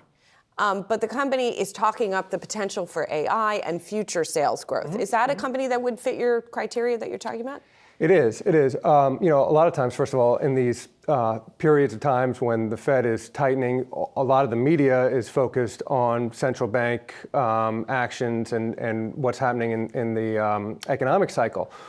But what we think is this is the most innovative time in history, and there's a lot of opportunity and acceleration and innovation right now. And one of those areas is artificial intelligence. NVIDIA actually saw growth in some of its key lines of business, such as data centers. And I think the point here is that they are forecasting it to accelerate through the year. So, how many businesses do you know that can grow a line of their business double digits and are guiding for acceleration in 2023? I think that's relatively rare. And in terms of artificial intelligence generally, you had the CEO of Microsoft saying that the age of AI is finally upon us. The NVIDIA last night on its conference call said we're at an inflection point. So we really see that as a great example of a technology that can gain share within the economy. So if you're talking about here, growth stocks coming back into favor, longer duration plays, seems like an echo of the post-GFC world where we had persistently low interest rates that fostered an environment where a lot of those stocks, those growth stocks, could outperform. Just wondering how that fits, if I have that correct, and then how does that fit in with your recession forecast? Is there a recession on the horizon, and is that what gets the Fed into this lower interest rate, cutting mode that supports and fosters these higher growth stocks? Well, I don't know if it'll be the same dynamic as it was, in right post GFC, because I don't know that rates will be extremely low. I just think that it'll be the absence of a headwind. So I don't think, if you looked last year, there was a very high correlation between falling price earnings multiples and rising real interest rates. And all I'm saying is that real interest rates are no longer rising, so that headwind is gone. And so now companies can compound with their earnings growth, and that favors growth companies if they no longer have that valuation headwind. As far as the recession goes, I often tell clients, some of the most expensive words in investing are "it's different this time." And the leading economic index, made up of 10 different indicators, is now down year on year, and that has a 100% track record of predicting a recession. So to me, it seems likely that there will be a recession in the future, and again, that's why I would advocate owning companies that have fundamentals that can prove resilient in such an economy. So let's talk about another area that you like that is maybe falls into that category, and that's healthcare. And healthcare is an interesting one because, classically, it's seen as somewhat defensive in an economic environment, but there are parts of it that are very growthy, right? That are highly speculative when you're talking about biotech. So when you talk about healthcare, which healthcare are you talking about, or both? Well, yeah, I think you hit on two important points there, and I think we like both of those aspects. One is that it's idiosyncratic and not necessarily dependent on the economy. If you have a healthcare issue, you're likely to try to resolve that issue irrespective of what's happening with your finances. So we like that piece of it. We also think that there is a lot of innovation there. We think there's a lot of innovation in medical technologies, surgical technologies such as robotic surgeries or minimally invasive surgeries. We also think there's a lot of innovation in genomics and particularly testing within that area. So these are all areas of innovation within healthcare that we think are less dependent on the economy. But as far as biotech goes, biotech was this classic long duration part of the economy where the cash flows are far in the future and that gets hurt the most when interest rates rise. Again, we think that headwind is subsiding, and so we do think that certain areas of biotech, certain companies will do better now that they no longer have that headwind. So we're investing in kind of the picks and the shovels to biotech, and in certain cases, some biotech companies themselves. And getting back to AI here, just kind of sticking with the disruption meme, we talked about NVIDIA before. When we think about AI, I could make the argument that Microsoft, Alphabet are really pivoting in a big way towards AI. So you could play that through some of these bigger mega caps, if throw NVIDIA in there. And then you have some of the smaller companies. A lot of people never heard of these. Just wondering where your focus is right now in AI. I think there's several ways to get exposure to artificial intelligence. One is hardware that you just spoke about, and chips, and so NVIDIA is the kind of the poster child for that, but there are other companies like Marvell and semi-cap equipment stocks that could also fit the bill. So there's hardware. Of course, there's the cloud service providers, and you mentioned Microsoft providing artificial intelligence as a service. There's software companies that take advantage of artificial intelligence, like a Pros Holdings or an Intuit. Those are companies that use artificial intelligence in their software product offerings. And related to that is security. Artificial intelligence can both help the bad guys try to hack computer systems, but also will be needed for corporations to fight back, and so companies like CrowdStrike in cybersecurity could benefit from artificial intelligence as well as that arms race intensifies. Interesting. We got anything else here? It looks like really appreciate your insights, and thanks for stopping by here with us in studio. Looks like coming up we got Tanger Outlets. They got a boost in their fourth quarter as leasing momentum has continued. We're going to speak with the CEO up next.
The outlet mall concept is still alive and well. If Tanger Outlets earnings are any indication, the company had another strong quarter led by robust growth and steady leasing momentum. Joining us now is none other than Tanger Outlets CEO and President Stephen Yalof.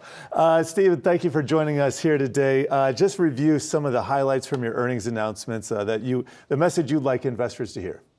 Well, first of all, I love that you said that the outlet business is alive and well. It is. It's interesting. The narrative on the outlet business is these shopping centers that are quite a drive away with value-priced goods. For us, the outlet center business, we've moved much closer to the cities. We're building a shopping center right now in Nashville, Tennessee, which will open in September of this year, 12 miles outside of Nashville. The outlet retailers are really changing and evolving. A lot of new brands are getting into the business. So what you might have seen 10 or 15 years ago has completely evolved. Direct-to-consumer brands, better food and beverage offering, and even entertainment offerings, better amenitized space, so that when you come and you shop at one of our shopping centers, you want to stay for a much longer time. Are you guys benefiting from what we're seeing to some degree as a trade down effect for consumers right now who are trying to save money in this big inflationary environment? What's interesting is when we talk about trading down, we actually look at an outlet center and say a lot of the customers actually have an opportunity to trade up because we have a very aspirational customer. That aspirational customer may only have a certain amount of disposable spend that they want to spend on brands. And when they come to an outlet center, it's always going to be the best price every day on the brands they want. So they can trade up to a Ralph Lauren, trade up to a Lululemon, trade up to a Michael Kors, a Coach, a Kate Spade, which we have on sale every day in our centers. Are they doing that as much right now? Well, we see that happening. In fact, the accessories and the dress for work categories, which are some of the more fashion-oriented brands, those are the ones that, at least in the last quarter, and that momentum is carrying on, post-Christmas and into January, with some of the dress to work and more dressier and accessory type brands. So we're seeing great momentum in those categories. And just wondering, you mentioned some of these trends that you're following here. What else are you seeing in terms of the shift of consumer habits as people finally reorient to a post-pandemic kind of hybrid, sometimes going to the office, sometimes staying at home, as it would have it, that kind of environment? Well, first of all, our outlet centers, like I said, regardless of geography, a lot of the centers that we've built are in places like Myrtle Beach, South Carolina, Hilton Head, Daytona Beach. These markets are markets where folks have second homes, and now in this flexible work environment, people are staying in those geographies a little bit longer. So we're seeing those shoppers come and visit us more frequently. When they do, they're looking for a much different experience when they get there. So as I mentioned earlier, instead of just that power shopping experience that was the outlet shopping of 10 or so more years ago, now they're looking for a much more elevated experience when they're there. So we've added a number of restaurants and like I said, Dave & Buster's, so that when that carload of people come and visit our shopping centers, there's more for the consumer to do than just shop. There's other amenities, and like I said, it keeps them there longer. The longer they stay on property, ultimately they'll build bigger baskets and spend more money. Cool. I have a couple questions for you. We were just showing your occupancy levels, Yes. which are enviable compared to the traditional mall business, I think. Tell us about that, why that is. Yeah. During COVID, we lost about 1 million square feet. And with that, we lost a number of legacy retailers that were in pretty much all the outlet centers for years and years. And, frankly, it was time for those retailers to, sort of bow out of that business. We've since replaced them with those other categories that I was talking about, whether it's food and beverage and entertainment uses. But there's also a whole handful of new retailers that are entering into the outlet space, predominantly the direct-to-consumer brands and home furnishing brands. So we're seeing more Restoration Hardware, Design Within Reach, Crate and Barrel open up in the outlet space. In the outlet category, meaning that they're selling goods that have been returned, goods that the manufacturer. Well, I want to ask you about that actually, because there seems to me as a shopper to have been a shift in the outlet business in the past, even 20 years, right? Mm-hmm. Where a lot of the merchandise in outlets is purpose manufactured for the outlets rather than the traditional outlet business, which is returns, stuff they couldn't sell. Is that shifting back again, especially right now with the over inventorying that we have seen it? So is that benefiting you guys and your tenants that they're getting that over inventory? Definitely. So we've seen in the past, I would say, 1 or 2 earnings cycles that a lot of the retailer brands, the larger brands, that have positions in our shopping centers have reported that they'll be using the outlet channel to clear a lot of their excess inventory so that they can keep their full price channels a little bit cleaner. That definitely benefits us. The more inventory in the stores, the more promotional they are, the more I can draw a bigger catchment of customer to come and shop in our shopping center. That's really what it's all about. Everyday value pricing in our centers, that's what the customer wants, that's what they aspire to. When you bring an aspirational customer into an environment where they can buy brands that they've always wanted to see, that they always saw themselves purchasing at a price that they can afford, it could convert them into a customer with that brand for life. And that's also a strategy of a lot of our retailer partners. Stephen, thanks for coming in. It was my pleasure. Thanks so much Stephen for having me. Thank you so much. Appreciate it. Head of Tanger Outlets. Coming up, sharing is caring. At least that's what Google is telling its employees. We'll discuss the tech giant's new desk sharing policy next.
Cost coming is coming for the desktop. Google's making employees at its cloud computing unit share desks with each other to save on physical office space.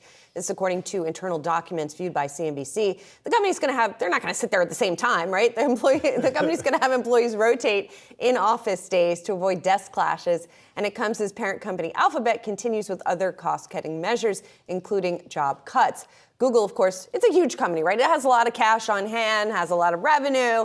And so maybe some people are sort of questioning this move. I don't think it's so bad. What do you think? No, I think the bottom line is we have way too much real estate, corporate real estate, not only in the city, but elsewhere throughout the United States, throughout the world. I think companies are really dialing back, not only on new leases, but also reconfiguring and reconsidering their existing layouts. And we're a case study in this, I would think. You know, it took us 2 years to get back to the office. Very happy to be here now, but I would say it's kind of inconsistent outside of our core team here. We're in the office every day because of studios. Not everybody's in here every day. And so why can't we share desks? In fact, most of us are actually doing that right now at our own company. Yes. And it's fine. Yeah, I guess we're a case study too. No, I don't think it's a big deal that they're doing this. And I agree that even if from a company that has a lot of cash cash on hand perspective, like, waste is waste. Yeah. Waste, and I don't know. If you don't need it, nobody's coming. Get rid of it, or at least consolidate. Exactly, I agree. And they have overflow space if there are people who end up coming to the office on the same day. Yes.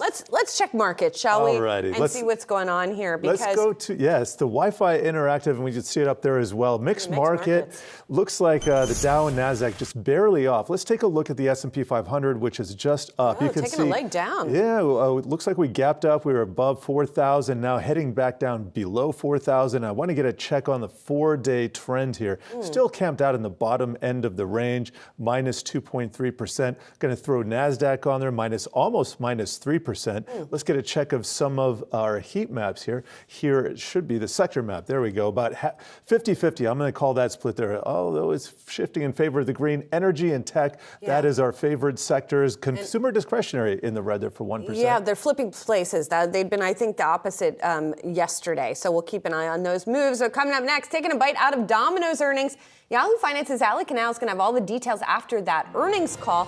Plus, Rochelle Akufo is going to speak with the CEO of Slice. Speaking of pizza, it's going to be a pizza hour. You don't want to miss it.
Welcome to Yahoo Finance. It's 11 a.m. on the East Coast and 8 a.m. on the West. I'm Rochelle Akufo. Here's a look at what I'm watching this morning.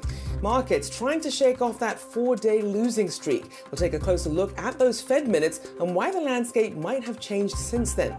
And we'll take a look at the crypto space in the aftermath of that commentary as Sam Bankman-Fried faces more criminal charges over the collapse of crypto exchange FTX. We'll have those details just ahead. And not delivering. Domino's shares slide after missing the street with fourth quarter results. We were all over the earnings call and we'll tell you what you need to know. But first, let's check on the major indices as we're 90 minutes into the trading day. It's been oscillating quite a bit. It was a mixed picture just minutes ago, now just barely in positive territory. We see the Dow there up about 17 points there, up just fractionally percentage-wise. The S&P there up about 8 points, about 0.2%. And the Nasdaq also barely in the green as well. We're seeing that Walmart and Apple have been weighing on the Dow. Nvidia, though, helping boost the Nasdaq there for those drags that we're seeing from Apple, Google, and Tesla. Let's also check on the Treasury market as well in light of those FOMC minutes. In that regard, we're seeing some pullback here in terms of these Treasury yields, especially the short term. We see there the 5-year down about 0.6%, the 10-year just down fractionally, and the 30-year down 0.7%. Well, turning now to our top story today, what measure is the Fed? Now, liquidity driving most of the recent moves in the markets, but even as guidance emerges from the central bank that inflation will continue to drive rate hikes, the focus may be moving away from their minutes. Joining us with more, Yahoo Finance's Ines Ferre. Hey, Ines. Hey, Rochelle. Yeah, and the Fed is very data dependent. Now, remember that those minutes that we saw yesterday were from the last Fed meeting, so they were backward-looking statements, but certainly Fed officials concerned that inflation is not at their target of 2%, talking about the tight labor market, and what that does is that puts upward pressure on wages. Also saying that they need to see more progress when it comes to the data. More evidence of progress is needed. Now, the data that has come out since that Fed meeting, of course, has been that CPI print, also the jobs report, retail sales. Now, you can take a look at the data and basically argue, is there a slowdown or is this hotter than expected? But overall, the market is seeing that this may be a hotter than expected print. PCE, that's a producer side of inflation, that will be coming out in next week. And so that'll be also something that the Fed is going to be looking at. As far as the two Fed officials after that Fed meeting, you'll recall that came out, those are two non-voting members of the Fed that said that they wanted a 50 basis point rate hike. Now, the Fed minutes showed that there were a few members that were opting for half a point. So who are those few? Is a few 3? Is it more than 3? We don't have those details, but the market is anticipating at least a 25 basis point rate hike at the Fed's next meeting in March, Rochelle. And Ines, as we mentioned earlier, liquidity is still key for investors. How much does this match with the Fed minutes, though?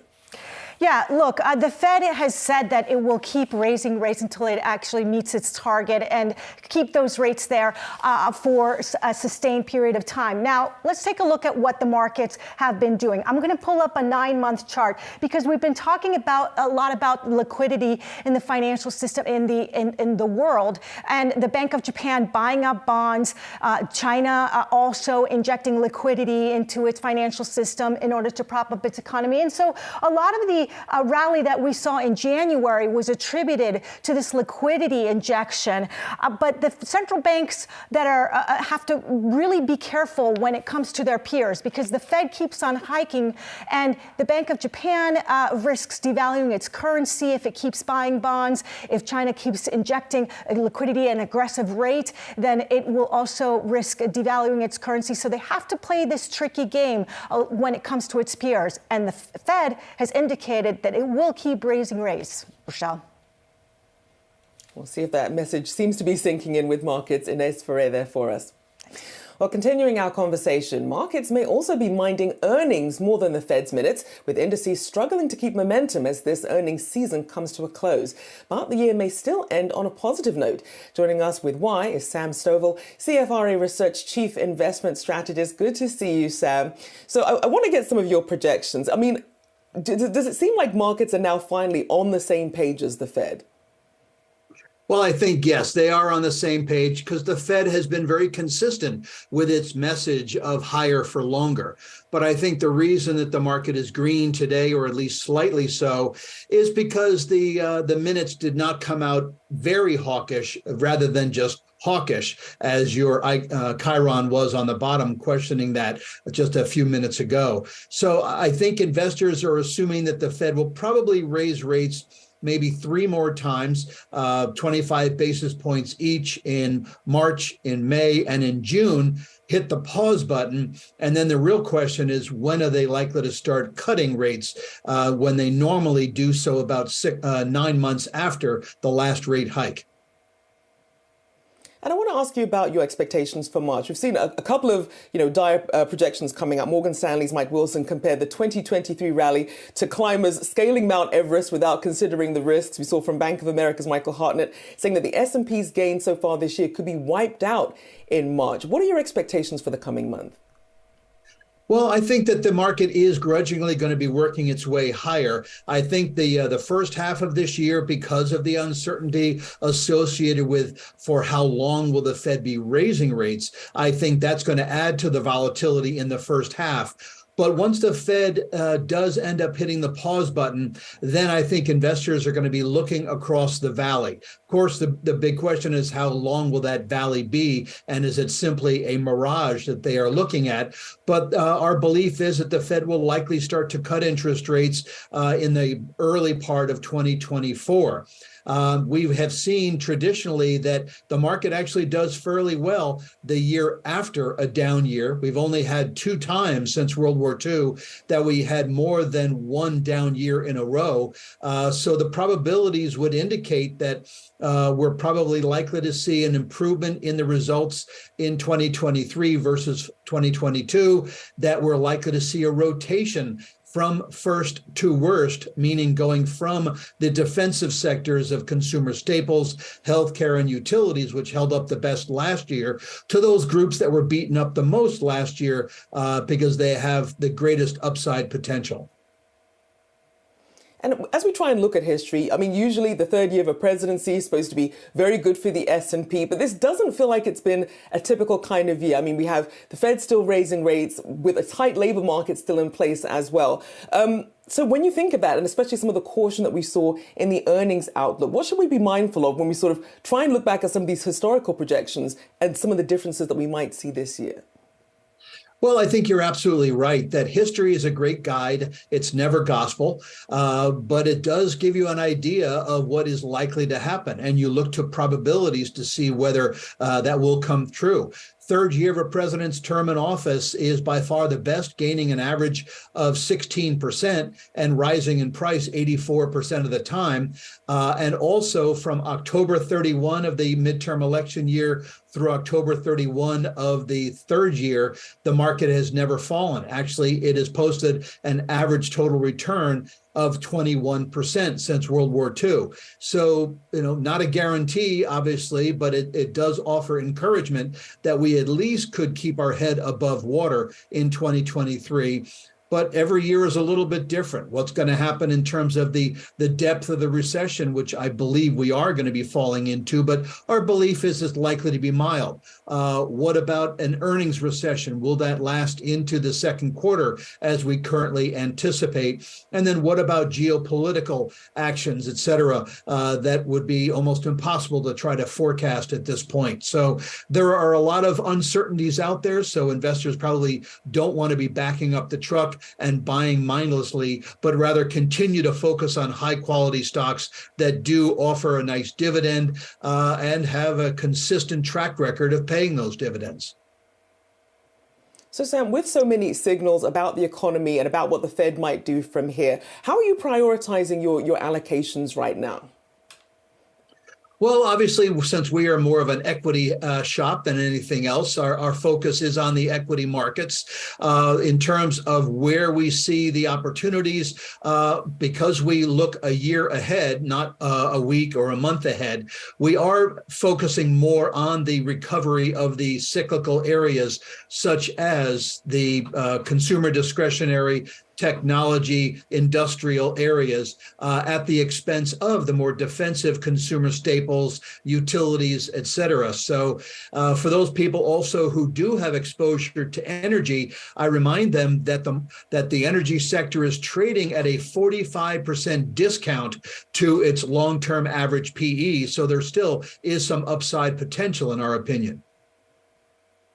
And so then if there are 3 factors that you're focusing on in making these decisions, obviously you've got priority for equities, then 30% in bonds, some foreign equities as well, and then having some cash on hand. What are 3 sort of guidelines or factors that you're focusing on in really making these allocations? Well, in terms of coming up with a target price, we look to history, we look to technicals, we look to fundamentals, because while history might not repeat, and it does frequently rhyme, like the singer of the national anthem, sometimes it forgets the words. So I look to price action. Prices lead fundamentals. So for me, from a technical perspective, you have to see where the trends of rotation are likely taking place. And then lastly, obviously, because we have several hundred analysts around the globe, we are focusing on a fundamental perspective. So looking at a cap-weighted target price differential for the S&P 500 gives us an idea of where it will be a year from now. In terms of U.S. investors, they're very parochial and they've not had a great reason to invest overseas. But when we're looking at such a big differential in terms of PE ratios, relative PEs for developed equities versus the S&P, looking at relative strength, et cetera, there's an awful lot of opportunities overseas. And if we do get a continuation of a weakening of the US dollar, then that will certainly benefit US investors who have exposure overseas. Certainly some opportunities to be found, even in these uncertain times. Sam Stovall there, CFRA Research Chief Investment Strategist. Thank you for joining me this morning. All right, coming up, it's pizza time. We take a bite out of Domino's quarterly earnings call as the quick service giant is in the red this morning. Stick around.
What's ended up happening is a year 2023 that started out as we expected it would be strong, because what a lot of investors or amateur investors don't understand is that markets often change direction at year end, and it's not because of some strange astrological phenomenon. It's because of flows. When you have a big move in markets, either up or down, there tends to be repositioning at the end of the year.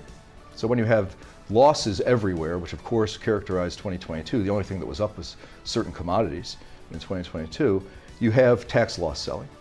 And it got really brutal in November, and we predicted it would. Really brutal in November and December. And then all of a sudden, people are all done, and they come back in January, and they are rediverting capital. And you often get a complete reversal. All right, time now for After the Call. And today, we're breaking down what was said in the aftermath of Domino's fourth quarter revenue miss. But was there a big focus on the drop in deliveries? Yahoo Finance's Ali Canal was plugged in and has that story for us. Hey, Ali. Hi, Rochelle. And yes, deliveries, that was mentioned very quickly into the earnings call by both CEO Russell Weiner and CFO Sandeep Reddy. Weiner noting that the company is a, quote, work in progress brand and that delivery moves as the economy moves, especially for lower income consumers. Here's what both the CEO and CFO had to say on the earnings call this morning as it relates to deliveries and how that segment of the business will continue to be challenged throughout this year. On the topic of delivery, while there's more work to do on staffing that part of the business, we feel like answers to this challenge exist within the Domino's system. Staffing has improved at all positions in our corporate restaurants, including drivers.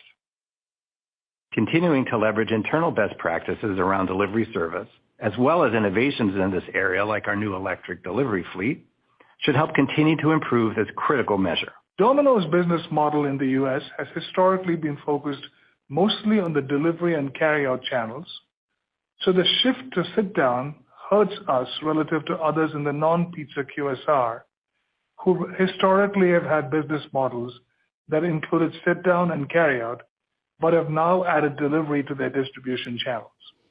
And this all ties back to my key takeaways from the call. Number one, as you just heard, being those shifting consumer behaviors. One of the reasons why we saw delivery shares shrink as consumers revert to pre-pandemic habits of sit down. Also a high inflation environment for food and labor. That's going to continue to weigh on sales. Weiner saying that in order to offset that, the company must maintain value across the entire menu, not just through promotions, and also focus on innovation and, quote, big ideas.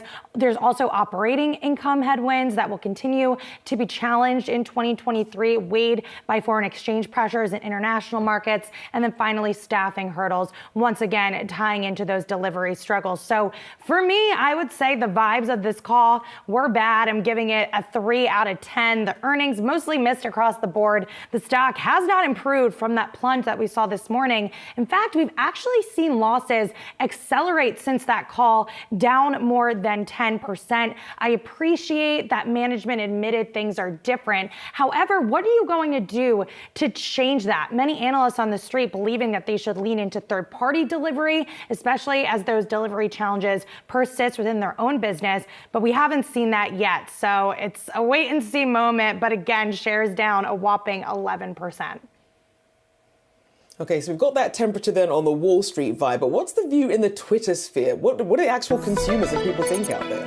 Well, on Twitter, I think the vibes are bad as well. We saw one user writing about how long it takes to get your pizza delivered, writing, quote, waiting for pizza more than 30 minutes. If you're not sure to deliver within 30 minutes, don't give assurance for 30-minute delivery guarantee. Even try to call delivery staff an outlet. No one picked up the call. And this is something that I've experienced with Domino's delivery. It is very frustrating if you are trying to order something and they just do not deliver in a timely fashion, especially with all the competition out there. I could easily go to my local pizza chain on Grubhub and probably receive that in half the time. And that brings me to tweet number 2. This user writing, quote, quality matters, Domino pizza is bad. And this is actually a big conversation I did see on Twitter. Users bringing up competitors like Papa John's, which also reported softer sales outlook for the quarter, those shares down today, and really saying that they would rather go to those local pizza joints than these big, giant pizza chains. So going back to that point that Weiner made on innovation and trying to bring more products to market, maybe that is something that Domino's needs to focus on if pizza is a little shaky. We did see earlier this month that they released loaded potato tots. They've teased that there's some other products that are coming down the pipeline. So we'll have to wait and see there. But honestly, for me, I'm a big Domino's fan. I will say their flat crust pizza is my jam. So this does disappoint me that they missed on those earnings, that the stock is down so much. But you need to appeal to those consumers, especially within this inflationary environment. Things are different now. So what are you going to do? It's true. No, you can't play with people's emotions when they're hungry. You know, we're not going to tweet kind things when we're already hungry and the food is late. So understandable. Great stuff there, Ali Canal. Thanks so much. Well, as we see here, Domino's and Papa John's shares sliding after reporting soft sales figures. And while corporate brand pizzas struggle, a recent report by Slice shows that Americans are keeping local businesses alive, tipping independent pizzerias in the Slice network $73.7 million in 2022. Well, here to break down all the latest pizza trends is Ilir Sela, Slice's CEO. Good to have you on the show. So first, for people who aren't familiar with Slice's network, talk about the number of pizzerias involved and how you were able to sort of corral all this data together. Hi, Rochelle. Thank you for having me. Slice empowers 19,000 independent, family-run pizza shops around the country in all 50 states. And that gives us access to an incredible amount of data. When you think about our scale, there are about 80,000 total pizzerias, including the big chains in the country, and 19,000 of the locations are on Slice. And what we've seen is just a trend where the price of pizza has certainly gone up. The national average is now about $17.81. However, and it's fascinating to sort of see Domino's and Papa John's reporting their numbers today. We're not seeing softness in pizza overall. Certainly America has a love affair with pizza, and we're not seeing the independent slow down at all. And for people who are looking at some of these numbers here, you would think the more expensive cities would have the highest priced pizza. But I mean, look at Oregon and Washington State. How are these having the most expensive pies? Why are they costing so much there versus anywhere else? I know. Look, I think a lot of that has to do with competition. The Northeast, where independent pizzerias really dominate, the average is much lower than the Northwest, where I think there's just less pizza shops. And as a result, that competition isn't really driving the prices down. I also think accessibility to supply, whether it's the ingredients or packaging, is a little more challenging on the West Coast than on the East Coast. And obviously, as the cost of goods go up, the price of the pizza will reflect that. But hopefully, as Slice continues to scale in those geographies, we'll be able to help these independents lower their cost and pass those savings back to the consumer. And I also want to ask you about when you saw sort of some of these spikes in people buying pizzas. We know that when it's the Super Bowl or a big sporting event, pizza's usually the go-to, but also award shows. I was not expecting that. Talk about some of those trends. Yeah, look, pizza is an event-based category and product. So when you think about award shows, the People's Choice Awards is a big deal. So are the Oscars. When it comes to sporting events, football clearly dominates, obviously led by the Super Bowl that we just went through. March Madness, so in college basketball, that becomes a very busy moment in time. But yeah, look, people, when they come together for big events, whether it's TV shows or sporting events, or perhaps the premiere of The Bachelor, to use an example, when people come together, the most social product is pizza. And what we're seeing is consumers really go to their local favorites more and more as they're becoming more accessible and easier to order through technology, and companies that are making that possible, like Slice. We're going to have to leave it there, but I did want to say your predicted trend for 2023, pickle pizza. I can't think of anything more dreadful. I hate pickles. That horrified me, but to each his own. Slice CEO Ilir Sela, thank you so much. Thank you so much. Thank you. Yeah, no pickles from me. Thank you so much. All right, coming up, Sam Bankman-Fried facing more criminal charges over the collapse of crypto exchange FTX. We'll have the details next.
Markets, alongside the world of crypto, are still watching recent comments from the Fed, with San Francisco's Fed President Mary Daly and Atlanta Fed President Raphael Bostic wrapping up ongoing remarks.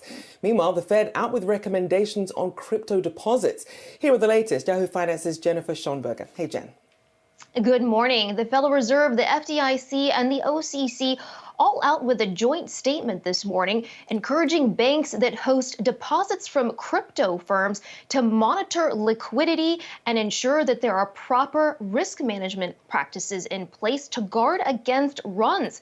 Those agencies warning that the deposits that the banks are hosting could be susceptible to great stress in markets and volatility. Now, while these agencies are encouraging using existing risk management practices, they are not requiring new standards be put in place. Specifically, amongst those recommendations, understand what could impact deposits from crypto firms and how susceptible those deposits are to volatility.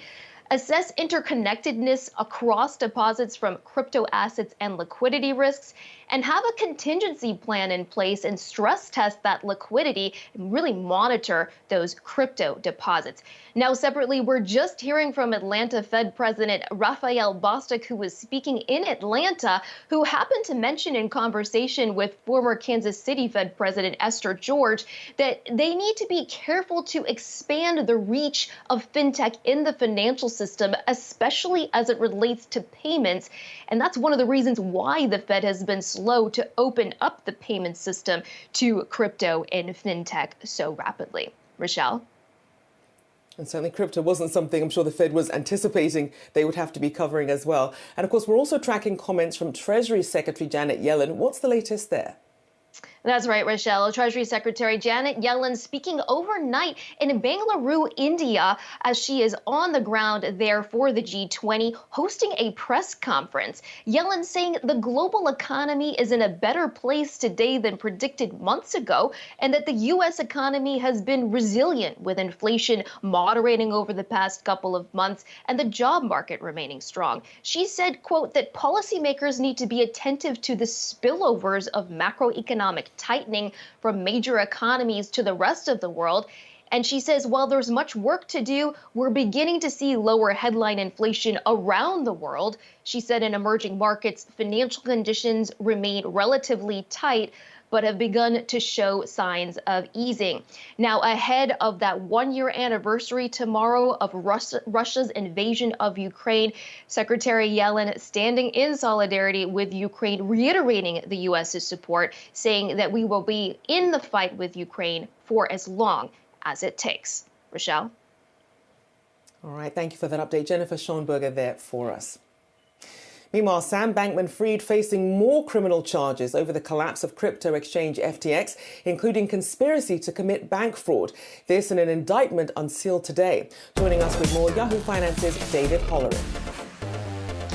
Rochelle, this new 12-count indictment includes charges, as you mentioned, of bank fraud and operating an unlicensed money transmitter business, as well as modified charges related to unlawful campaign finance and political donations.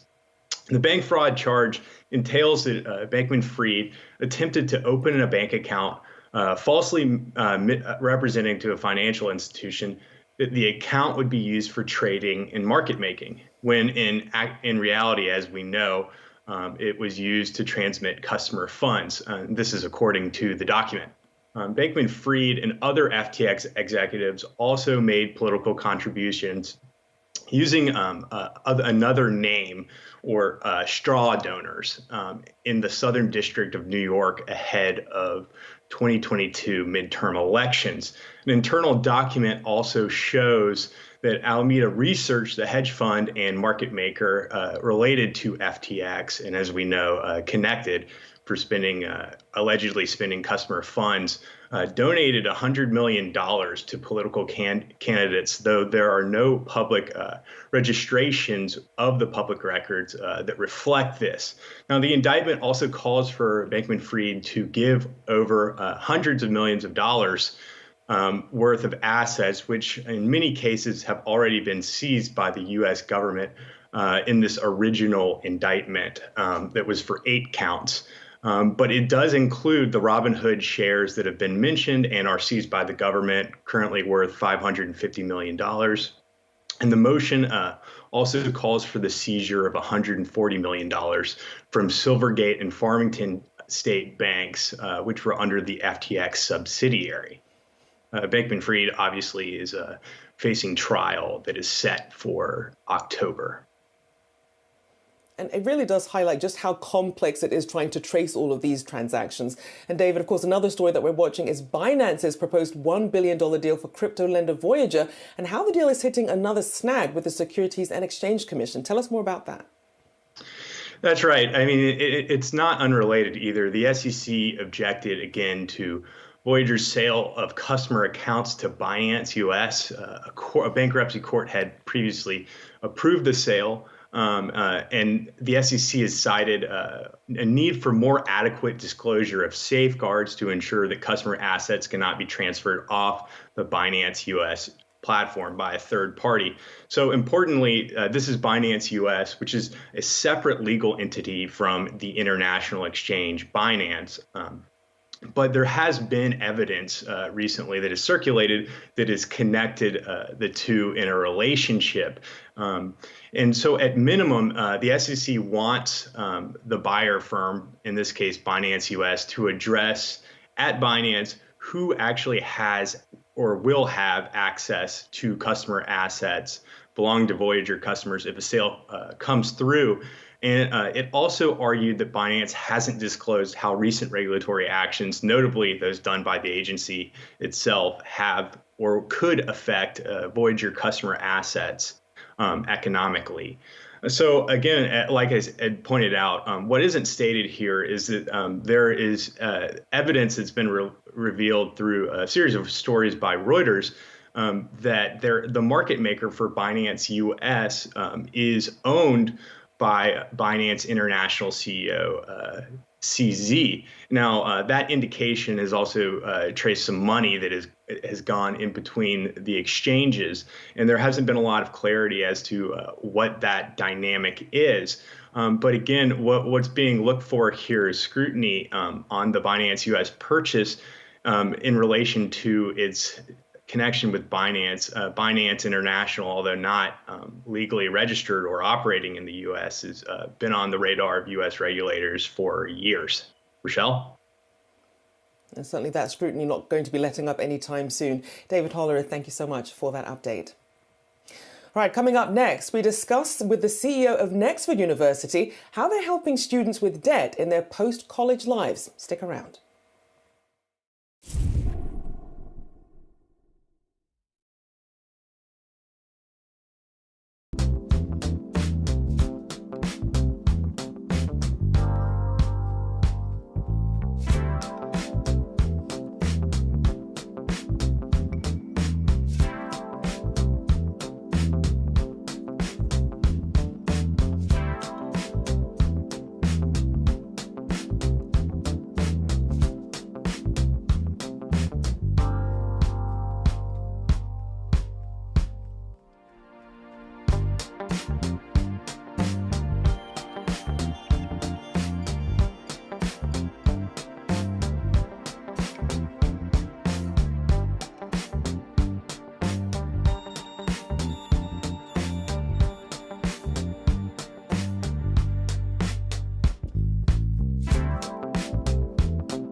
the history is the history.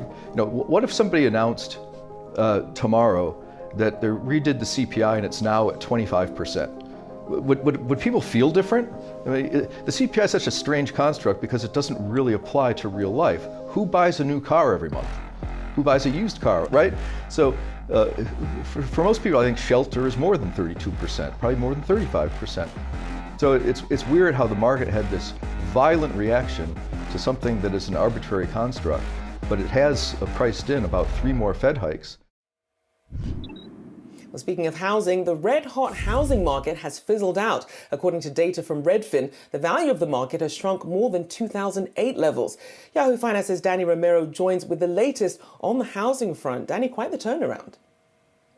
Yeah, that's right. The value of the housing market has really taken a hit, and we saw that in the late half of 2022. The total value of homes has dropped about 5% or $2.3 trillion, and that's according to Redfin data. And that is the biggest drop in percentage terms that since the housing crisis in 2008. And so currently home buyers are faced with those elevated home prices as well as higher mortgage rates. So that's really, lending itself into less competition in the market and bringing down some of that pressure.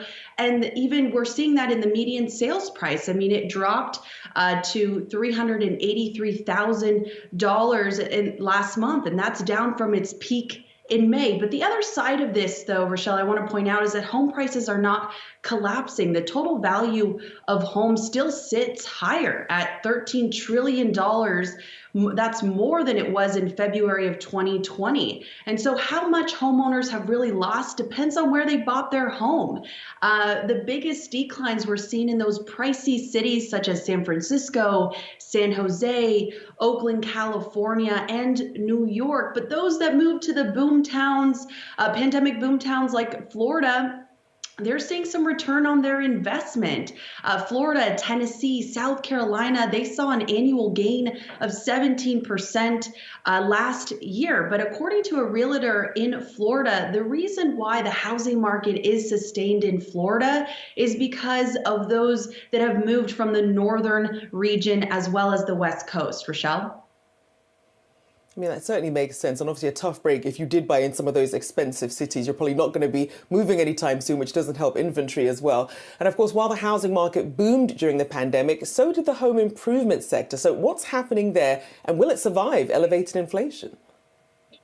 Yeah, well, let's just say we're not quite over those DIY projects, but we're definitely getting there. Demand has weakened, and according to data from John Burns real estate consulting firm, Google searches for discretionary home improvement projects are actually moving toward those 2019-2020 levels.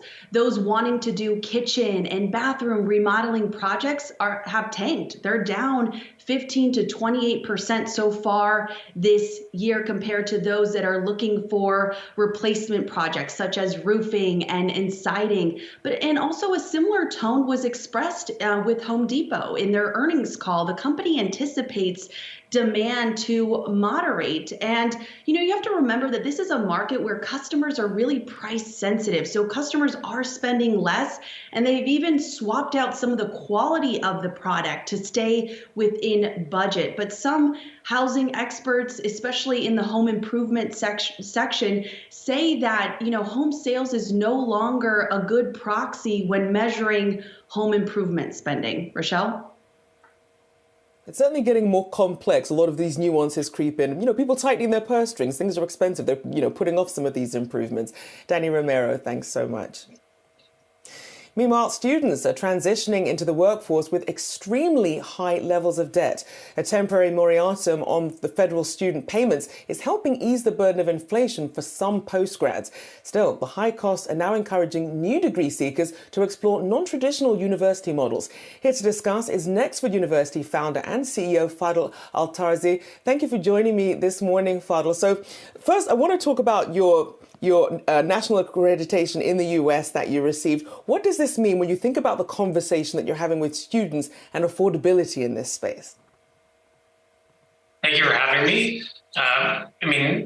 What we stand for really is being able to combine, I think, three things, affordable education with relevant skills and flexibility, so we can meet people where they are. So, national accreditation just enables us to, fulfill our mission more effectively, whether in the US or elsewhere.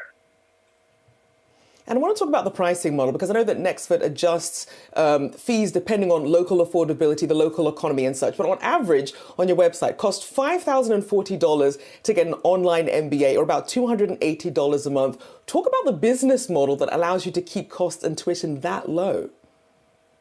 Sure. The business model, I would say, is first, it's a mission-driven organization. And so we prioritize, public benefit over profitability. But second is it's a technology-enabled university. So what we've done from the very beginning is try to strip out all of the bells and whistles that don't actually offer core value to learners, and obviously strip out all of the physical infrastructure as well, because we operate 100% online.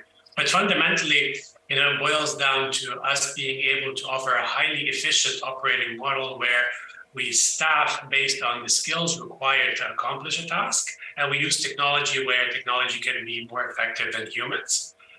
That's really how the whole business model operates. And again, it's one that's mission-driven, so we aim to achieve profitability over a longer period in order to benefit public interest ahead of profitability. And obviously you have things like economic downturns and inflation as well. How does that affect the sort of demand that you're seeing? What are some of the countries or the regions that are having the most demand for your services? We see a huge amount of demand from emerging markets, including Africa, Southeast Asia, but also from groups across the US that are significantly underserved. Over the past decade, when you look at how much past 1 or 2 decades, even you look at how much average American tuition has increased compared to the increase in wages, there's just a very significant mismatch, right? Tuition has increased maybe over tenfold, whereas wages haven't. So learners all across the world are really questioning more and more this concept of the return on investment on your education.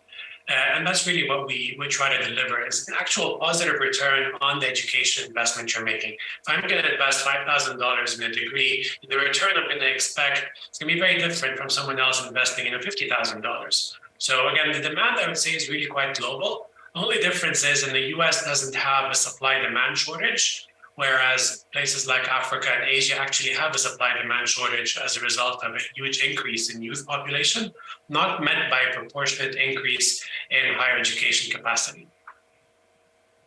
And obviously, when it's an online university, there are some things that you don't get to have as much, perhaps some in-person collaboration. We know a lot of businesses founded by a lot of founders who met at university. Talk about what your university does to really improve the collaboration on that and really support some of these remote learners.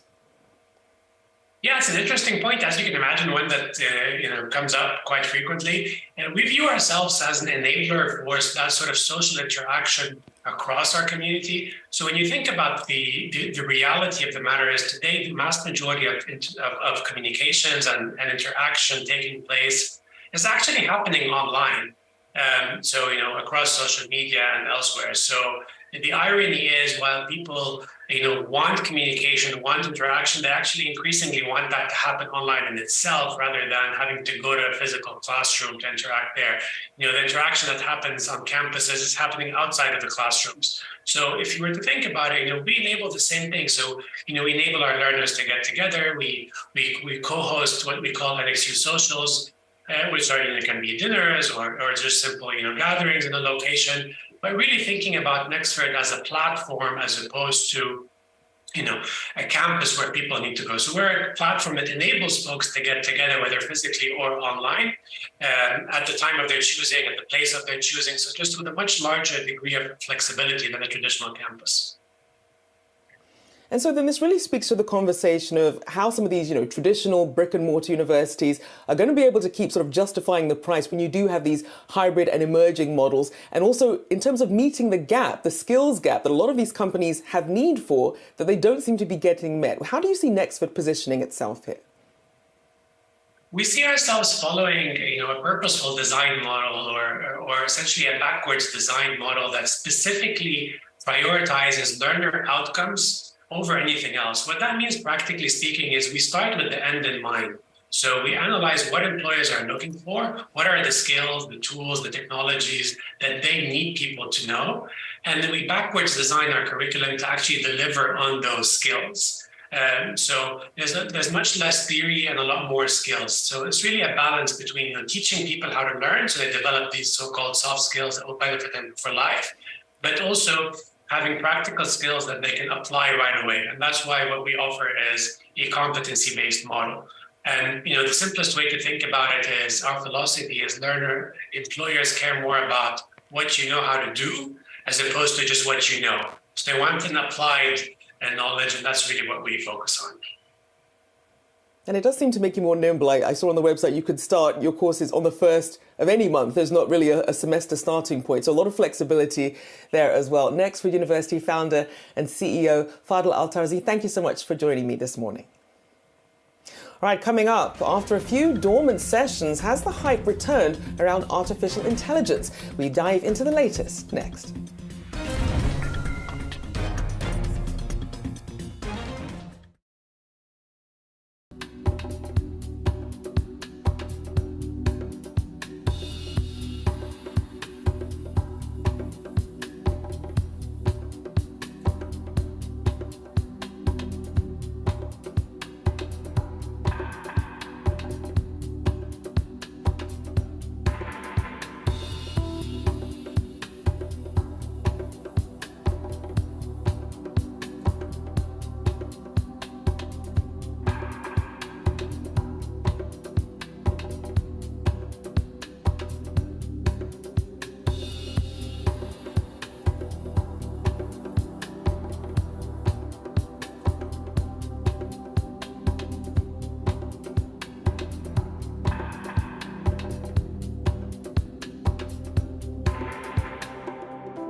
Interest in ChatGPT and AI products has gone through the roof.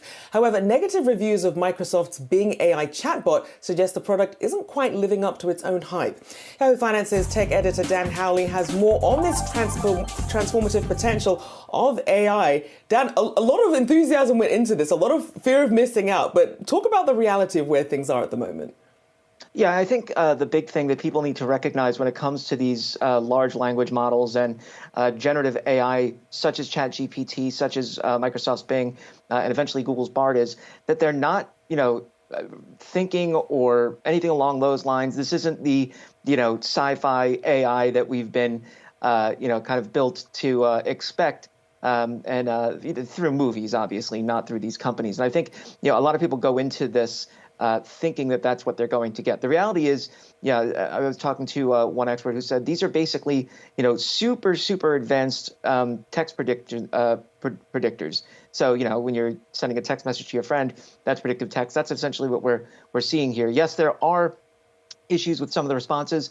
To Microsoft's credit, they've been responding to those in kind by lowering the number of times you can interact with one of with Bing, whether that's 5 times a day or 5 responses per session, 50 times per day, 6 times, 60 times, and eventually 100 times per day. That's not what we saw when it was first revealed, but this is still in their kind of preview. So this isn't the final version that consumers will eventually get. I think, look, yes, there are clearly problems to a degree. I've seen them on my own when looking up different earnings data. I was looking up NVIDIA earnings today, and it gave me the wrong year for the earnings result that I was looking for. So, there are problems, but I do think they will be worked out. I don't think this is, though, the end-all be-all of AI, and I think anybody will agree with that who follows the space. And yes, there's a lot of hype of it, but around it, but this isn't the ultimate destination of where AI is.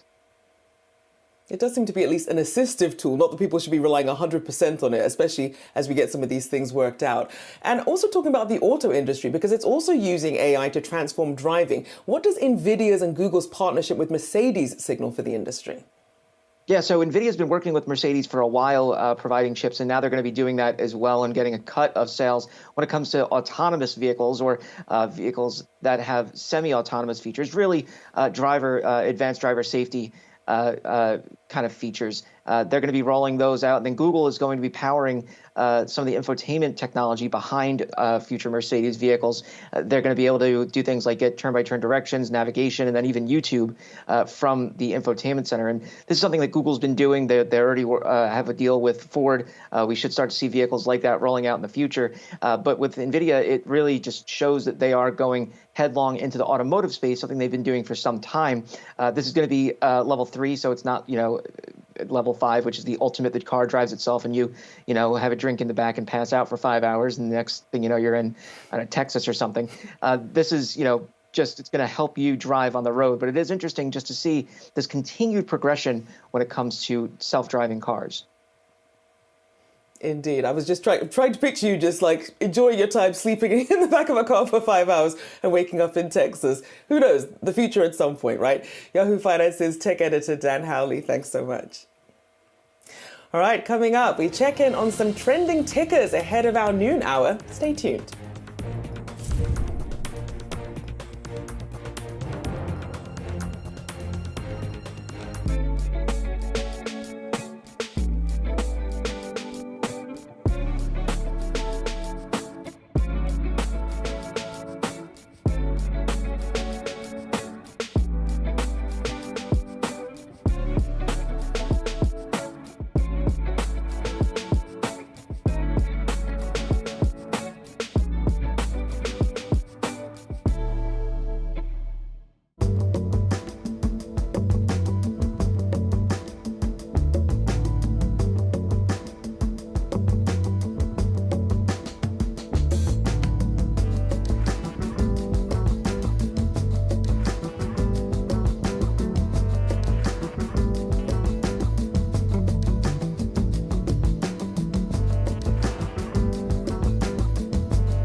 Checking in on some popular stocks over at the Yahoo Finance trending ticker page.